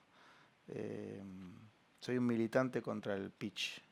Pero sí, es verdad que uno tiene que... Creo que el preparativo tiene que ver con entender qué es lo que uno va a ir a hacer, digamos. Que lo que uno va a ir a hacer significa intentar saber con qué se va a encontrar, qué tipo de reuniones va a tener, y sobre todo conocer el proyecto que uno tiene, y que ese proyecto que el productor piensa que tiene es el mismo que piensa que tiene el director. Porque a veces pasa que yo pienso que la botella esta es de agua y el otro piensa que es Coca-Cola, ¿viste? Entonces decís, espera, y en el medio de la reunión te dicen, no, la película la voy a hacer así, te dice el director. A esos encuentros uno va con el director. Y decís, este tipo... Sí, no, total, y ahí te o matás. viceversa, y vos decís, Te querés yo esta matar. película no la quiero hacer, ¿viste? Es como... Y además, entonces viene, ¿quién decide, muchacho? además tenés oportunidades únicas por ahí que no se te repiten. No, y pero ya hay se algo que parece pegó. una pavada, pero digamos, el proceso de desarrollo de una película, en mi experiencia, no es del libro esto es de experiencia personal, es un proceso de entendimiento o es un proceso de confirmación de que uno no debe estar ahí, digamos. No hay, después que uno siga estando es otra cosa, pero porque somos gente débil, pero pues digo, me parece que la preparación tiene que ver con eso y con entender algo que esta famosa cosa del pitch te enseña también, que es, digamos, las famosas fortalezas y debilidades de un proyecto, digo, qué sé yo. Si yo tengo una película comercial con Darín, es más fácil que si tengo una película comercial con mi papá, qué sé yo. Eso es una pavada, pero digo, a priori eso sería una fortaleza y digamos, entonces, a veces uno tiene más antecedentes que otro. Cuando uno es un productor que tiene antecedentes, nos pasa, a nosotros tenés como garantizo yo, digamos, tengo mis películas. Nosotros nos pasa en la productora con la que hasta ahora trabajé durante 20 años, que teníamos como política hacer una ópera prima por año, que es todo un riesgo y las hicimos, casi todos los años una ópera prima. Y cuando vos te juntás, aunque sea una persona, nosotros más o menos conocidas, con un director que nunca hizo nada, lo primero que te preguntas es cómo filma este tipo. Pues yo me siento que con Caetano es más fácil. Eso es más fácil, es más difícil otra cosa, digamos, pero, o no. Pero digo, entonces uno tiene que, el preparativo es entender eso, digamos. Yo hice una película una vez que se llamaba El Custodio, que fue el primer película de Rodrigo Moreno, y había ganado todos los premios que había en el mundo, todos. el guión, todos, hasta este de Sundance, NHK, Ibermedia, todo. Y nos vamos a un mercado en Rotterdam. Y el tipo que después terminó vendiendo todas nuestras películas, un alemán, me dice, todo genial, pero esto es un guión, ¿cómo filma este tipo? Hizo una película antes que es malísima, me dice, que era El Descanso, que había hecho en codirección con otros. ¿Y vos cómo la viste? Le digo, yo veo todo, me dice el tipo. Y vos tenés que ir preparado a que te van a preguntar lo que uno no quiere que te pregunten, digamos. Entonces teníamos como una respuesta nosotros, no me acuerdo cuál era. Pero habíamos hecho Whisky y justo era como el mismo equipo técnico y Julio Chávez y le hablábamos que estaba blindada la película y que el riesgo era...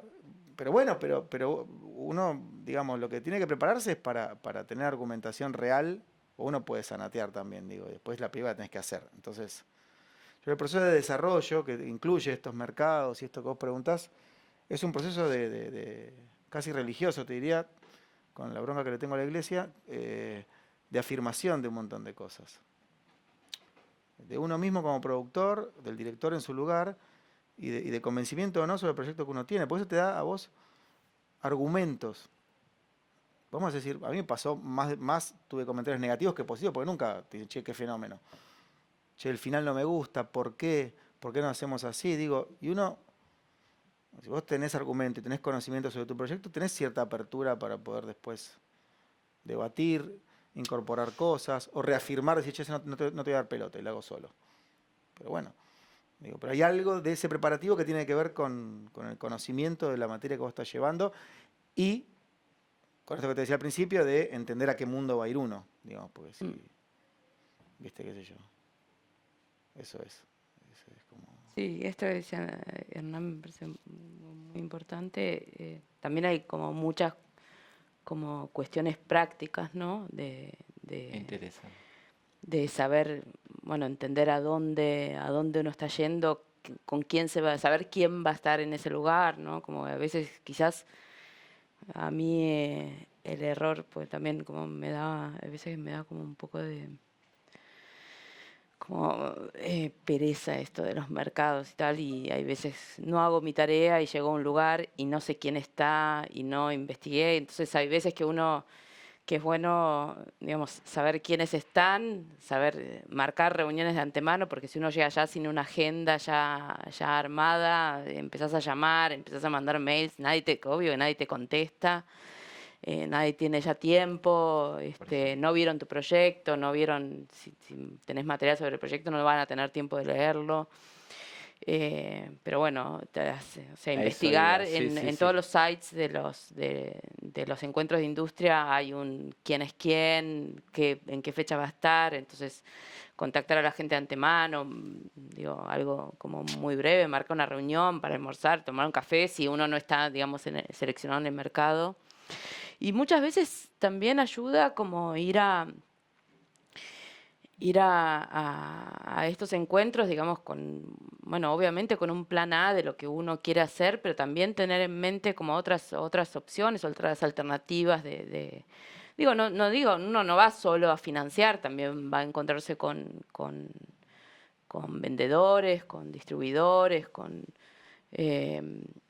entonces, como pensar no solo en ese proyecto, sino también en proyectos venideros, que digo, viajar es algo como muy costoso y, digamos, en términos económicos y también físicos. Entonces, como aprovechar esas circunstancias donde uno está y donde está todo el mundo reunido y tratar de sacarle el mayor provecho, ¿no? Y no quedarse en el hotel mirando series. Eso también es muy importante. Vencer el pánico, la fobia. Si no, ¿para qué ir? Pero igual te agarra. Sí, total. Sí. Y ojo con la fiesta de la noche antes. Y también. ojo con la... No, eso hay que ir. No, ir sí, no. pero Ir, que después hay ir y que- emborracharse y Eso, y pero hay que charlar. levantarse. Seguro. Dicen, no sé, Pero como hay que yo cuando despertarse. iba a los talleres, así que aprendías, y los productores Te como más dicen- experimentados te decían, los deals se cierran Sí, en la todos fiesta. nos dijeron lo estaba Está Es como que genial hay que El problema es la emborracharse mañana y siguiente. perder las es lo que digo, inhibiciones. pero Hoy me pero acordé sí. de una anécdota genial de trapero que me contó cuando era jóvenes. Él acababa de hacer Mundo Grúa o el Bonaerense, estaba como explotando ahí y me dice, me encuentro con un tipo en el baño, ebrio total, los dos. Y mientras hacíamos lo nuestro me decía, che, tu película es genial, hagamos cosas juntos. no sé qué, no sé qué, no sé qué, termina, me abraza, no sé qué, bueno, ya está, me fui a dormir tranquilo, se lo veo a la mañana siguiente y me hace hola y sigue caminando, ¿viste? No le dio ni pelota al tipo. Entonces, es verdad, igual que a la noche en el bar se arreglan cosas. Porque ahora hablando yo, porque es personal el cine. Sí, porque uno Te quiere cae bien trabajar con alguien gente y, que te cae no sé, bien, gente divertida. Digo, a él no yo, le funcionó igual, pero yo a se mí le con fue. gente, por ejemplo, yo no puedo trabajar con gente sin sentido del humor. No sé, como necesito, no sé, es mi forma de ser también y nada, a mí me gusta, digo, para mí el cine es algo como, digo, me gustan, me enamoro de todos mis directores y me enamoro de alguna forma también de mis coproductores, o sea, gente con la que me encanta trabajar, me encanta estar en los festivales, me encanta también ver cómo ellos se adueñan de los proyectos. Nada, uno quiere trabajar siempre, hacer una película lleva como muchos años, o sea, 5 años, 4 años, 3 años. Entonces realmente uno quiere pasar esos años con gente que sea afín a uno y que entienda las cosas más o menos como las entiende uno. Entonces a mí que me gusta tomar vino tinto, me gusta que mis coproductores disfruten también de Me comer traigan. bien y tomar vino tinto. No, pues eso es verdad porque es un principio que incluso es político en un punto ideológico, ahora que lo decís, porque nosotros no somos Hollywood, y no es ni bueno ni malo, digo, uno no es un empresario. Uno aprende a pagar los impuestos, a contratar gente. No, pero digo, no lo somos en el origen, digamos. Yo me sigo considerando, viste, un cineasta, qué sé yo, no sé cómo decirlo. Pero entonces, hay algo del tránsito, ese que habla ella, que es incluso a veces más importante que el resultado. Como que el resultado termina siendo una especie de excusa para viajar, vivir más. tomar No, vino. viajar no, pero vivir bien. Bien no bien económicamente o bien de manera, digamos, disipada, como de intentar que el día sea bueno, ¿entendés? Porque uno se vuelve a su casa a dormir después, ¿viste? Entonces es como una forma de vivir hacer películas más que un laburo. Es como, ¿no? Es como una Sí. especie de. Porque yo hablaba de la bipolaridad, los productores somos medio bipolares, porque vos si te alojas 2 pasos de lo que estás haciendo, hacer una película hoy en Argentina media vale, no sé, 30 millones de pesos. Entonces es como, no sé, ¿cuánto vale una casa? Y vos en una película la ves una semana a una gente y no la ves nunca más. No es que es una hierba que la pones en la góndola y queda ahí hasta que se pudre. No, ni eso pasa en una película. O sea, yo me estuve 15 años de mi vida para hacerme una casa, una. Y hice 40 películas que valen como 100 casas. Y vos decís, viste, no hay relación. Sí, Entonces, si uno se toma eso en serio, está mal. O sea, uno es un afortunado que trabaja de lo que le gusta, debe ser el 0,01 de la población del mundo que trabaja de lo que le gusta. Es una actividad que te tiene que dar mucho temple porque hoy es blanco, mañana es negro, pasado es verde, y cuando vos pensás que de una manera cambió, es para volverse loco. Y si vos te alejás 2 pasos, y yo tengo que estar loco estar ahí adentro. Pero no es ni por el estrés, ni por. Digo, nosotros no laburamos, yo no laburo fines de semana, me voy a mi casa porque si no me volvería loco, pero digo, pero me importa más las películas que todo el resto de mi vida acá adentro. No sé si está bien o mal, pues soy así. Entonces, me agarra ataque de pánico, me quedo en el hotel, hago todo eso que dice ella. Y no se entera nadie. Después voy así, viste, voy, me junto. Me reúno, estoy pensando que me voy a morir con el tipo que me está hablando, ¿no? Que la película. Digo, ¿viste? De verdad me pasa, hace 20 años que me pasa. Vamos a ver si te pasa. Pero, el único que me pasa es que no tiene sentimiento, pero es el único. Pero es así. Si uno se lo toma con cierta alegría y sorna, te vuelves loco. Dentro de que tampoco es un karma hacer películas, digamos. Y vivimos en un país que fuera de la discusión del Inca, de coyuntura política, tiene un sistema de fomento que es milagroso. Por eso nos quejamos acá adentro con razón, lo digo ante la cámara, porque dicen que no, con razón. Pero cuando vos te cruzás la frontera a Uruguay, que allá está mi socio uruguayo, dice, usted está en Disneylandia, flaco. O sea, no existe, ¿entendés? Después que nuestra problemática sea distinta, es como, che, a aquel le falta un brazo y a mí no me tengo que quejar, bueno, me quejo igual y tengo los 2 brazos, pero digo, uno tiene que poner en contexto que somos gente afortunada de estar desarrollando una actividad en un país que tiene posibilidades, o por lo menos tiene más que otras. Por eso hay que cuidarlas, esas posibilidades, y los demás también las tienen que cuidar. Digamos, aquellos que deben las tienen que cuidar también. Pero sí, adhiero todo lo que dice ella, 100%. Allá hay una pregunta. Hola, buenas tardes. Un poco tomando eso que dijiste, un día es todo blanco, el otro día es negro. El fenómeno que se está dando ahora más que nada en las tiras diarias, que es que el público opina, es como casi inmediata la devolución del público y eso le puede hacer un giro a los personajes, a la historia. ¿Pasa eso mismo con largo, ya sea documental o ficción, y cómo se maneja? No entiendo bien cómo sería esa interacción en un proyecto de desarrollo de, digamos, vos decís No, la si hay una devolución demanda, de... claro, si hay una demanda específica, por ejemplo, hablaban de ciencia ficción, de cine de género, y si hay como una demanda específica de eso en el público manifestado, como se puede manifestar de repente en una tira o en una serie que ya va como que modificando casi el día a día de quienes escriben por lo que demanda el público. Si eso se ve reflejado en el cine o en los mercados. No, lo que pasa es que un poco también, lo que vos me decís me pone frente al espejo. El cine es como una cuestión, lo voy a decir un poco sin gravedad, pero una película es como una pieza única, y en ese sentido es algo más obsoleto de lo que se está poniendo de moda ahora, que es que uno, así como elige tu propia aventura, esos libritos que había que vos elegías el final, uno no tiene esa posibilidad en una película. La tendría antes, eventualmente, que un poco se pega con lo que vos me preguntabas de qué se está buscando. Uno podría testear un proyecto, no una película. Y finalmente, a través de ciertos testeos, no se hace, pero es para pensarlo. Entonces, bueno, ¿qué quiere consumir el público en cine? Que es distinto a lo otro. Y trabajar en función de eso. Con la película lista estás muerto, porque no tenés que hacer de vuelta, digamos. Pero, o sea, el producto no te permite reaccionar. Lo que sí te permite es un proyecto. No, Pero uno podría decir, por ejemplo, perdón, sí. ¿quiere que la dirija este director, este actor o esto? O una comedia para llorar o una comedia tipo, no sé, Los Bañeros, no sé, cualquier cosa. Sí, uno podría hacer ese ejercicio. Sí. No.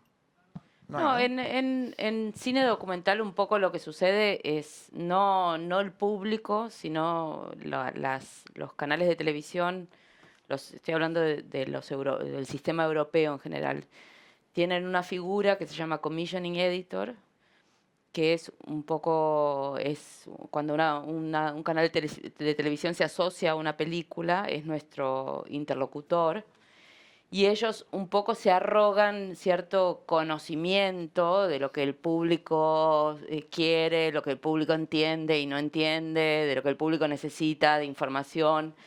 Entonces, un poco en documental, cuando uno tiene una televisora con, digamos, con poder financiero y juega un Aquí ese poco. rol en Canal Encuentro estaba también, ¿no? Un poco Sí, sí, también, presente. sí.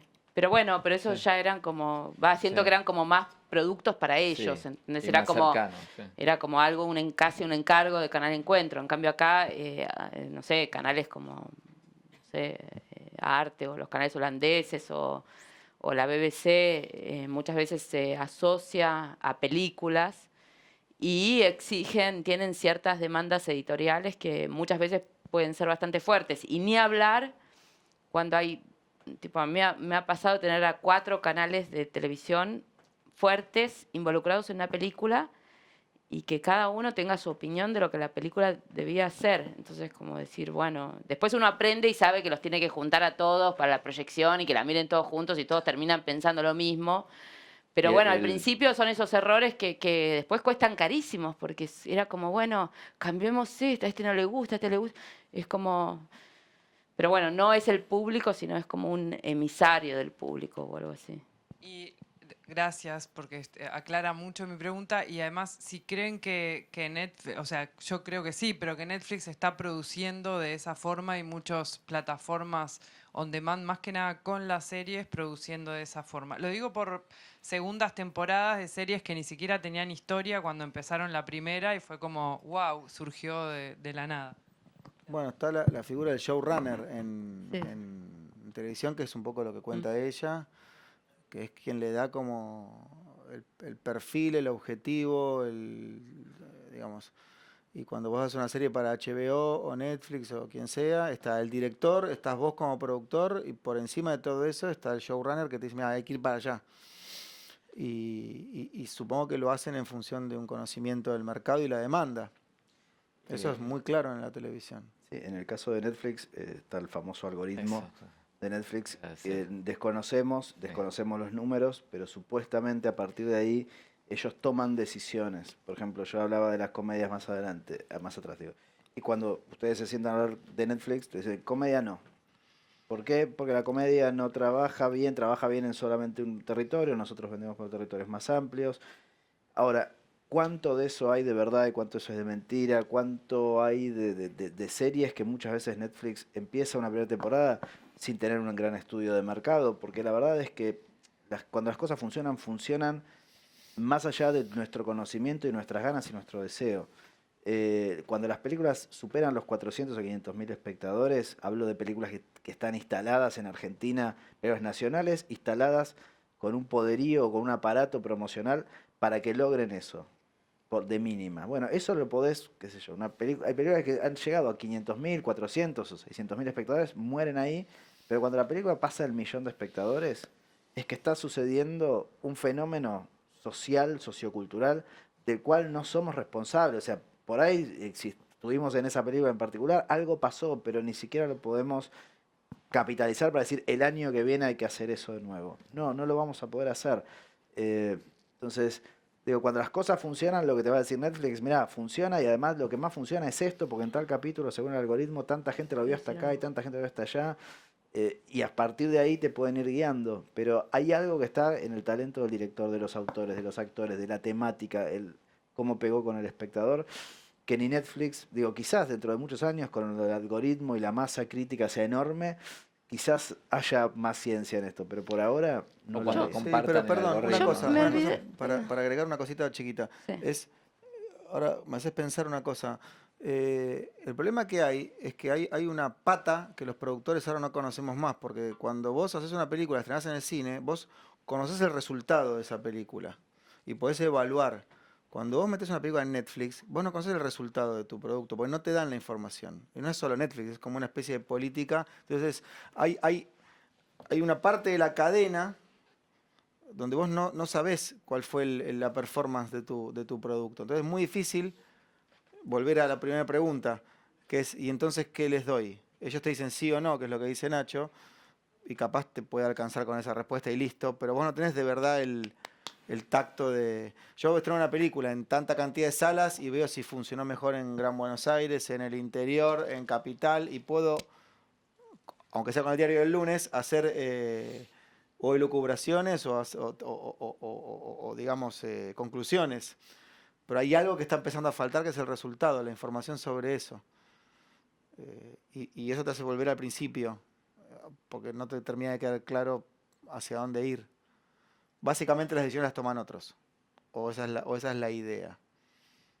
¿Qué más vos querías decir? Sí, no, pero igual, perdón, yo voy a volver un poco atrás a lo que estábamos hablando algo antes sobre los preparativos, porque me olvidé de decir algo que es como muy importante, digo, y creo que los chicos también lo comparten, que digo, tal vez me estoy saliendo y son cosas como muy prácticas, pero algo que es una parte importante de la, digamos, de la preparación, no solo para ir a encuentros, sino para pensar el proyecto, pensar las estrategias de esto que se llama acá la agenda internacional, es como realmente, esto que decíamos que es un paisaje como muy dinámico, y para poder contemplar, hacer mejor, sacar mejor provecho a los viajes y pensar como mejor el proyecto, a dónde quiere que uno vaya el proyecto, cuáles son las posibilidades que uno le puede dar para potenciar las, digamos,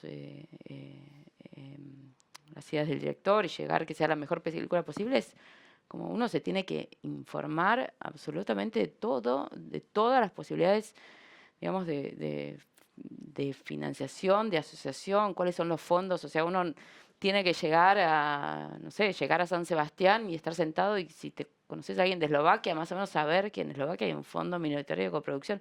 O sea, como son cosas que si uno no conoce y se sienta con alguien de España y se piensa que, bueno, en España, qué sé yo, España hoy en día quizás no es el mejor coproductor, y bueno, fue durante muchísimos años el socio natural de Argentina.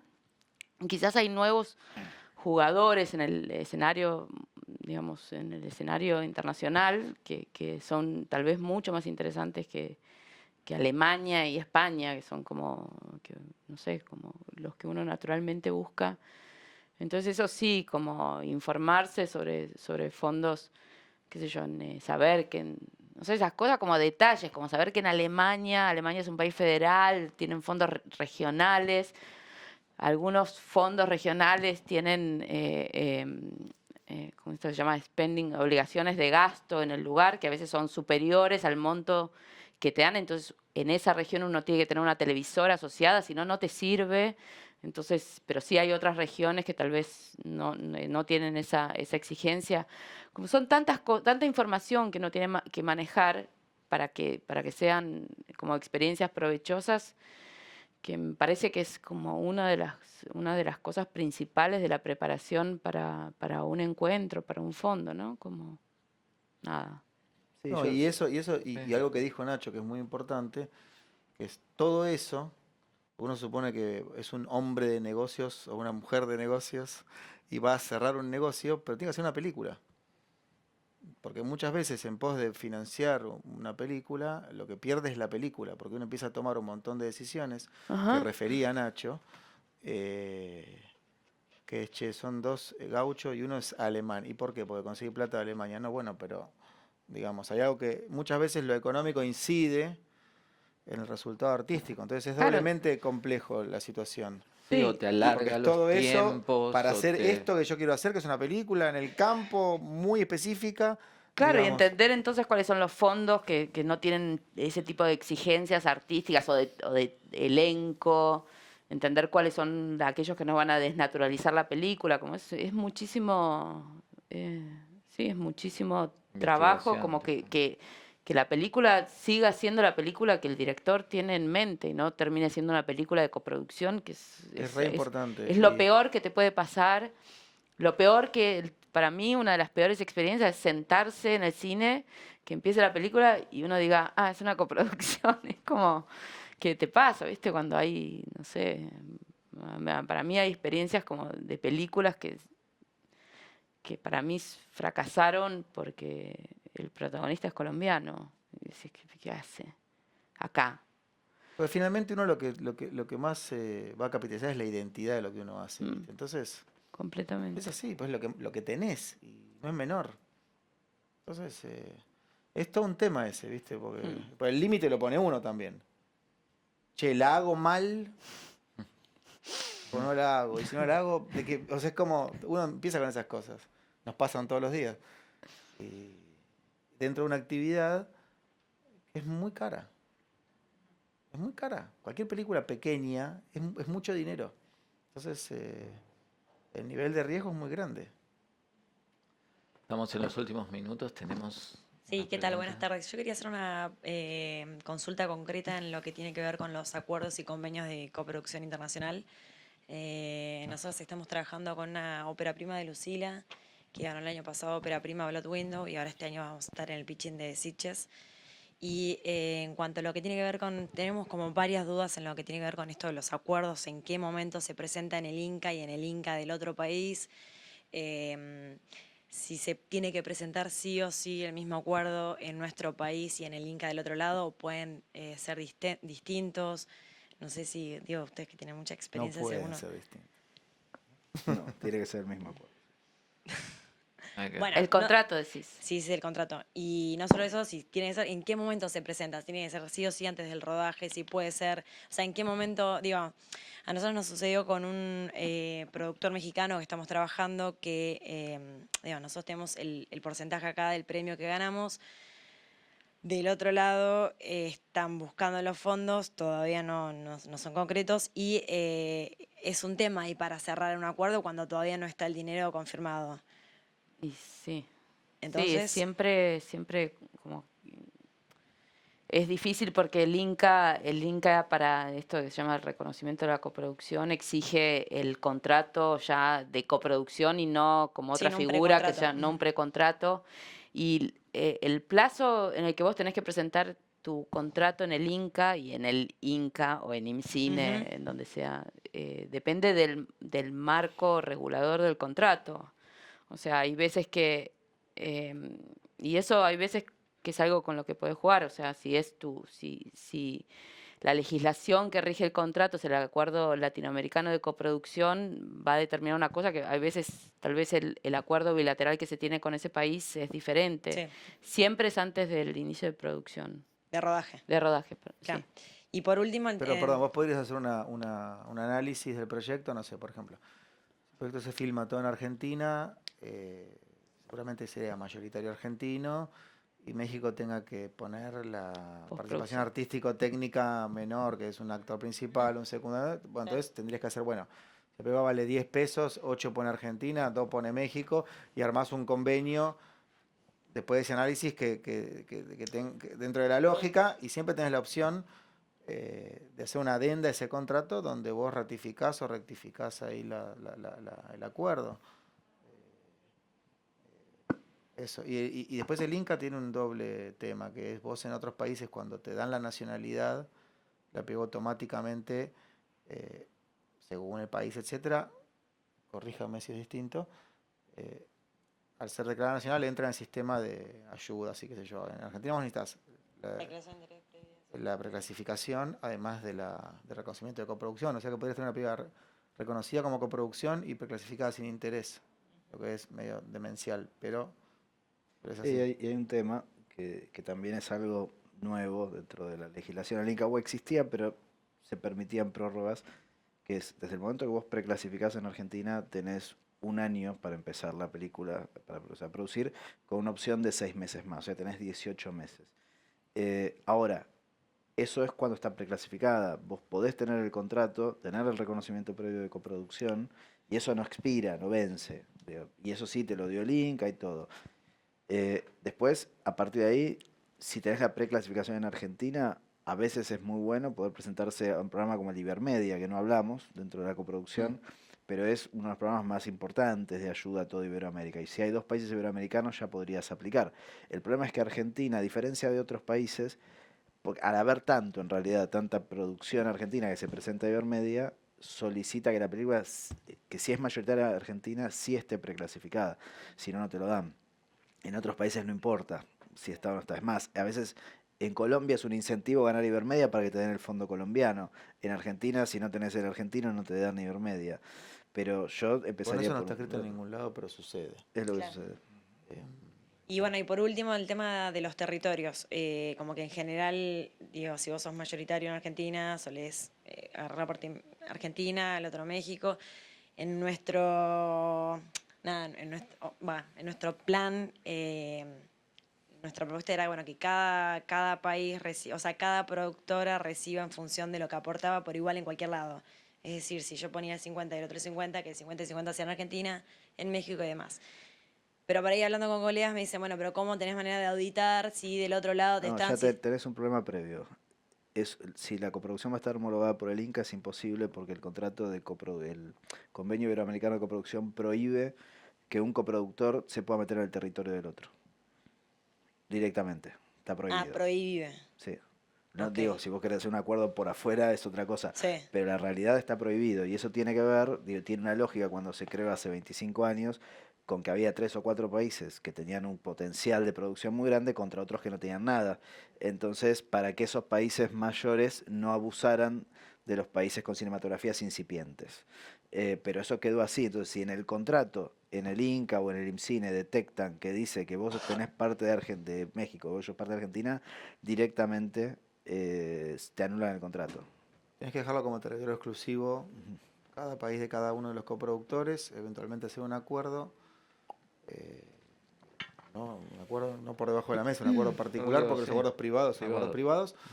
Lo que sí también ahí juega es, una cosa es que vos compartas la taquilla de la Argentina, y otra cosa es que vos compartas las subvenciones, porque la subvención no es un ingreso, el subsidio no es un ingreso comercial, es una devolución al productor de la inversión. Entonces digo, eso también es una cosa que tenés que evaluar vos, digamos. Pero sí es algo con lo que podés jugar. Hay veces cuando, digamos, esto es en relación a la legislación latinoamericana, hay veces cuando coproducís, a veces puedes tener socios en la película que no son reconocidos oficialmente por el Inca, son producciones asociadas con países, por ejemplo, países que entran aportando aportando fondos, que sí no tenés por qué darles aunque hay veces se llaman coproductores, no tenés por qué ceder el territorio exclusivo de territorios que digamos, que después se pueden monetarizar muy bien, como es el caso de Alemania. Si te es una venta de una televisión,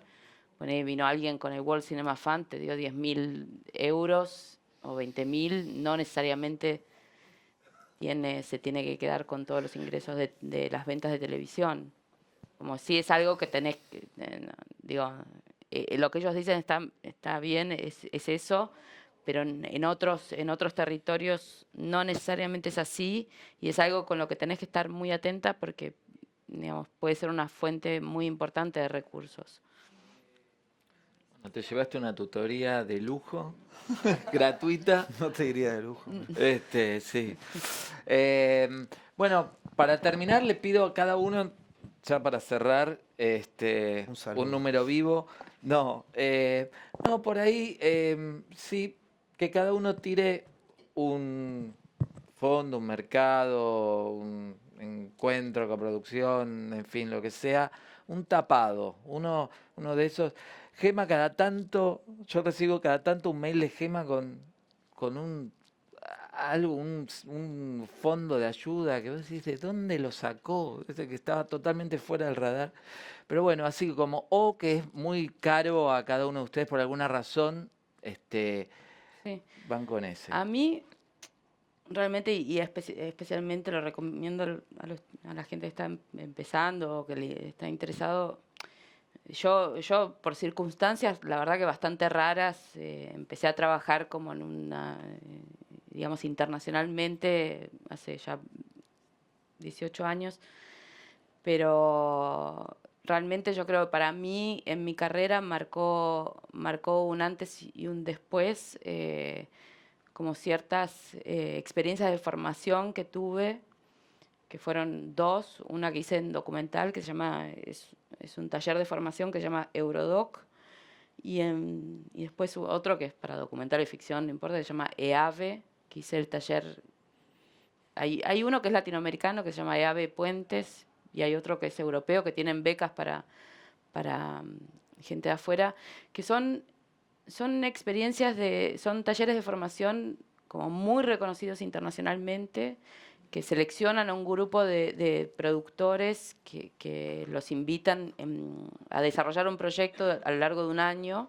Son 3 encuentros de una semana, donde uno convive realmente con otros 30, en EAVE creo que son 50 productores internacionales. Y lo que es muy interesante es no solo que uno ahí se da cuenta que las cosas que uno no sabe, nadie las sabe, y eso, digamos que de alguna forma rara, es como un empoderamiento y descubre nuevas formas de hacer, sino también aprende y comparte ciertas formas, cierto entendimiento y formas de hacer las cosas que después realmente marcan como algo como de pertenencia. O sea, realmente yo con la gente que coproduzco, que es de AVE, o sea, todos entendemos más o menos lo mismo, que es un plan financiero, cómo deben ser ciertas cosas que marcan una ética de trabajo y una guía del quehacer, que para mí realmente fue muy interesante, y es algo muy accesible también. Digo, no es como la residencia de Cannes, que entran 2 por año, no sé cuántos entran, pero es algo como accesible, y digamos, la gente que está a cargo de los talleres, toda gente como mega grosa, súper interesante, como muy solidaria, y son dinámicas como interesantes de trabajo. Eso realmente, esa es toda mi fuente de información. Es la recomendación de Gema. Sí. Nacho. Mira, yo empezaría por casa. La verdad que tenemos la fortuna de, si sigue existiendo este año Ventana Sur, creo que es un gran lugar, un gran espacio donde viene mucha gente que uno sistemáticamente puede encontrar en Berlín, en Cannes, en Toronto. Me parece que es un lugar en el que hay que estar y hay que aprovechar esa semana. Se ahorran el pasaje. Se ahorran el pasaje, y las La comidas estadía, y la estadía, ¿no? todo. Ahora son como 30 y pico. También el BAL, en el Bafisi, que es un espacio que es súper interesante, más acotado, pero muy interesante. Y ya pensando internacionalmente, también, bueno, uno tiene que ver qué película y todo, pero a mí me los dos mercados que más me gusta, bueno, uno es mercado y el otro no. Como mercado, Berlín me parece un mercado, primero porque es una ciudad fantástica, aunque hace mucho frío durante el festival, pero sí me parece un lugar en el que está todo el mundo, y sacando el primer fin de semana, que es donde están todos corriendo, después están todos bastante relajados. Y otro lugar muy lindo, pero bueno, por lo general hay que aplicar para estar, y que es el Foro de Coproducción de San Sebastián. Y se come que muy bien. Se come genial, es el mejor lugar en el mundo. Pero además, todos los que están ahí están buscando películas que tienen que ver con la temática nuestra, con la latinoamericana, iberoamericana. Sí, sí, Entonces, y son pocos los que entran, entonces es una fraternidad de pocos días en donde uno está comiendo tapas y cosas ricas y tomando cerveza Keller por todos lados, pero es un muy lindo lugar para estar. No, yo que no como ni bebo, Y es No sé, verdad, solo Grecia. trabajo, No sé y qué. la paso mal. No, yo voy a decir dos cosas que por ahí más que les pueden ser útiles a ustedes y más que mis lugares preferidos. Hay uno que sí, yo me formé, que sigue existiendo, se llama Produiro Sud, que es una especie de clínica de productores que está en el Festival de Nantes, que es una ciudad que está en el norte de Francia, y tiene un festival muy lindo de cine. Hace muchos años, ahí me tomé como mi primer clínica como alumno, digamos. Y sigo trabajando con gente que conocí ahí, un poco lo que dice ella. Y después me pasó al revés, como asesor, digamos, que hace unos años que lo estoy haciendo. Perdón, el programa Ibermedia organiza, no acá, pero organiza, pero existen otras, organiza unos talleres anuales para proyectos de Centroamérica y Caribe, países que no tienen ni siquiera ley de cine, ni posibilidades de hacer películas, y nos encerramos ahí 15 días o 10 días, en Nicaragua, Guatemala, Costa Rica, un año cada país, digamos, también con gente súper grosa, digo, qué sé yo, un año va Lucrecia Martel, otro año va, no sé, Sebastián Lelio, digo, van mucha gente, Andrés Good, guionistas, productores, etcétera, y nos toca hacer unas asesorías a proyectos y estamos 10 días, por ejemplo, yo con algunos proyectos como asesor de producción y otro como asesor de guión y dirección, y digamos, ustedes deberían aprovechar cualquier tipo de laboratorio de ese estilo que haya para películas que apliquen a esta región, digamos, o a este país, porque es un aprendizaje increíble, pero siendo egoísta también a mí me sirve mucho para seguir entendiendo, digo, leer proyectos, hacer devoluciones y discutir con gente que viene con un proyecto es algo que te forma mucho como productor. Obviamente para el asesorado está buenísimo, pero a mí yo sentí que desde que lo empecé a hacer, que hace como 5 años, crecí mucho yo en la apreciación de las cosas, en el poder de intercambiar ideas, de reflexionar, de volver atrás sobre lo que uno pensaba, digo, de entender que hay otra gente que piensa distinto, que no hay niveles o que no hay desniveles en eso, porque finalmente un tipo que nunca hizo nada lleva un proyecto que a un tipo que hizo 100 películas o 40 o 50 son pares, digamos. Hay algo del cine que es como que te empareja, digamos. Digo esto porque muchas veces nos ha pasado, viniendo de América Latina, que uno tiene el proyecto, pero hay otro que tiene la plata y pone condiciones. Y cuando vos te emancipás un poco, lo mandás a la mierda, pero primero lo necesitas. Entonces, pasa lo mismo en el pibe que va con su proyectito y el otro que hace que sabe, digamos, que no debería ser así. Y hay como una sinergia muy interesante en eso. Cuando les tocan, hay esos momentos de asesorías en lugares que están buenos y con gente que está buena, es muy interesante. Son como aprendizajes de vida también. Y donde puedan, es el Bolivia Lab, hay un montón. Tienen que estar, es lo que decía ella, tienen que saber en la web, tienen la fortuna que está toda la información ahora. Cuando empezamos nosotros no había tanta información. Pero digo, donde estén presentes en un proyecto, digamos. Porque eso es súper importante. Perdón, y exponerse es importante. Porque uno tiende como a, no sé, me pasó cuando era chico y hago una película sobre ese tema y no quiero que nadie lo vea. Bueno, para eso no vas a una película, qué sé yo. Entonces, exponerse es fundamental. No para hacerle caso al asesor francés que te mira así y te dice lo que tenés que hacer, pero hay algo de eso que los directores son tipos que tienen mucha exposición. Yo no lo entiendo como productor, esa exposición que tienen. No sé, no dirigieron una película, qué sé yo. Me admira eso, pero hay algo, digamos, que ustedes tienen que desde el principio mamarlo eso, de exponerse, bancársela. Eso para mí es muy importante. Muchas gracias. Muchas Bueno, gracias a ustedes.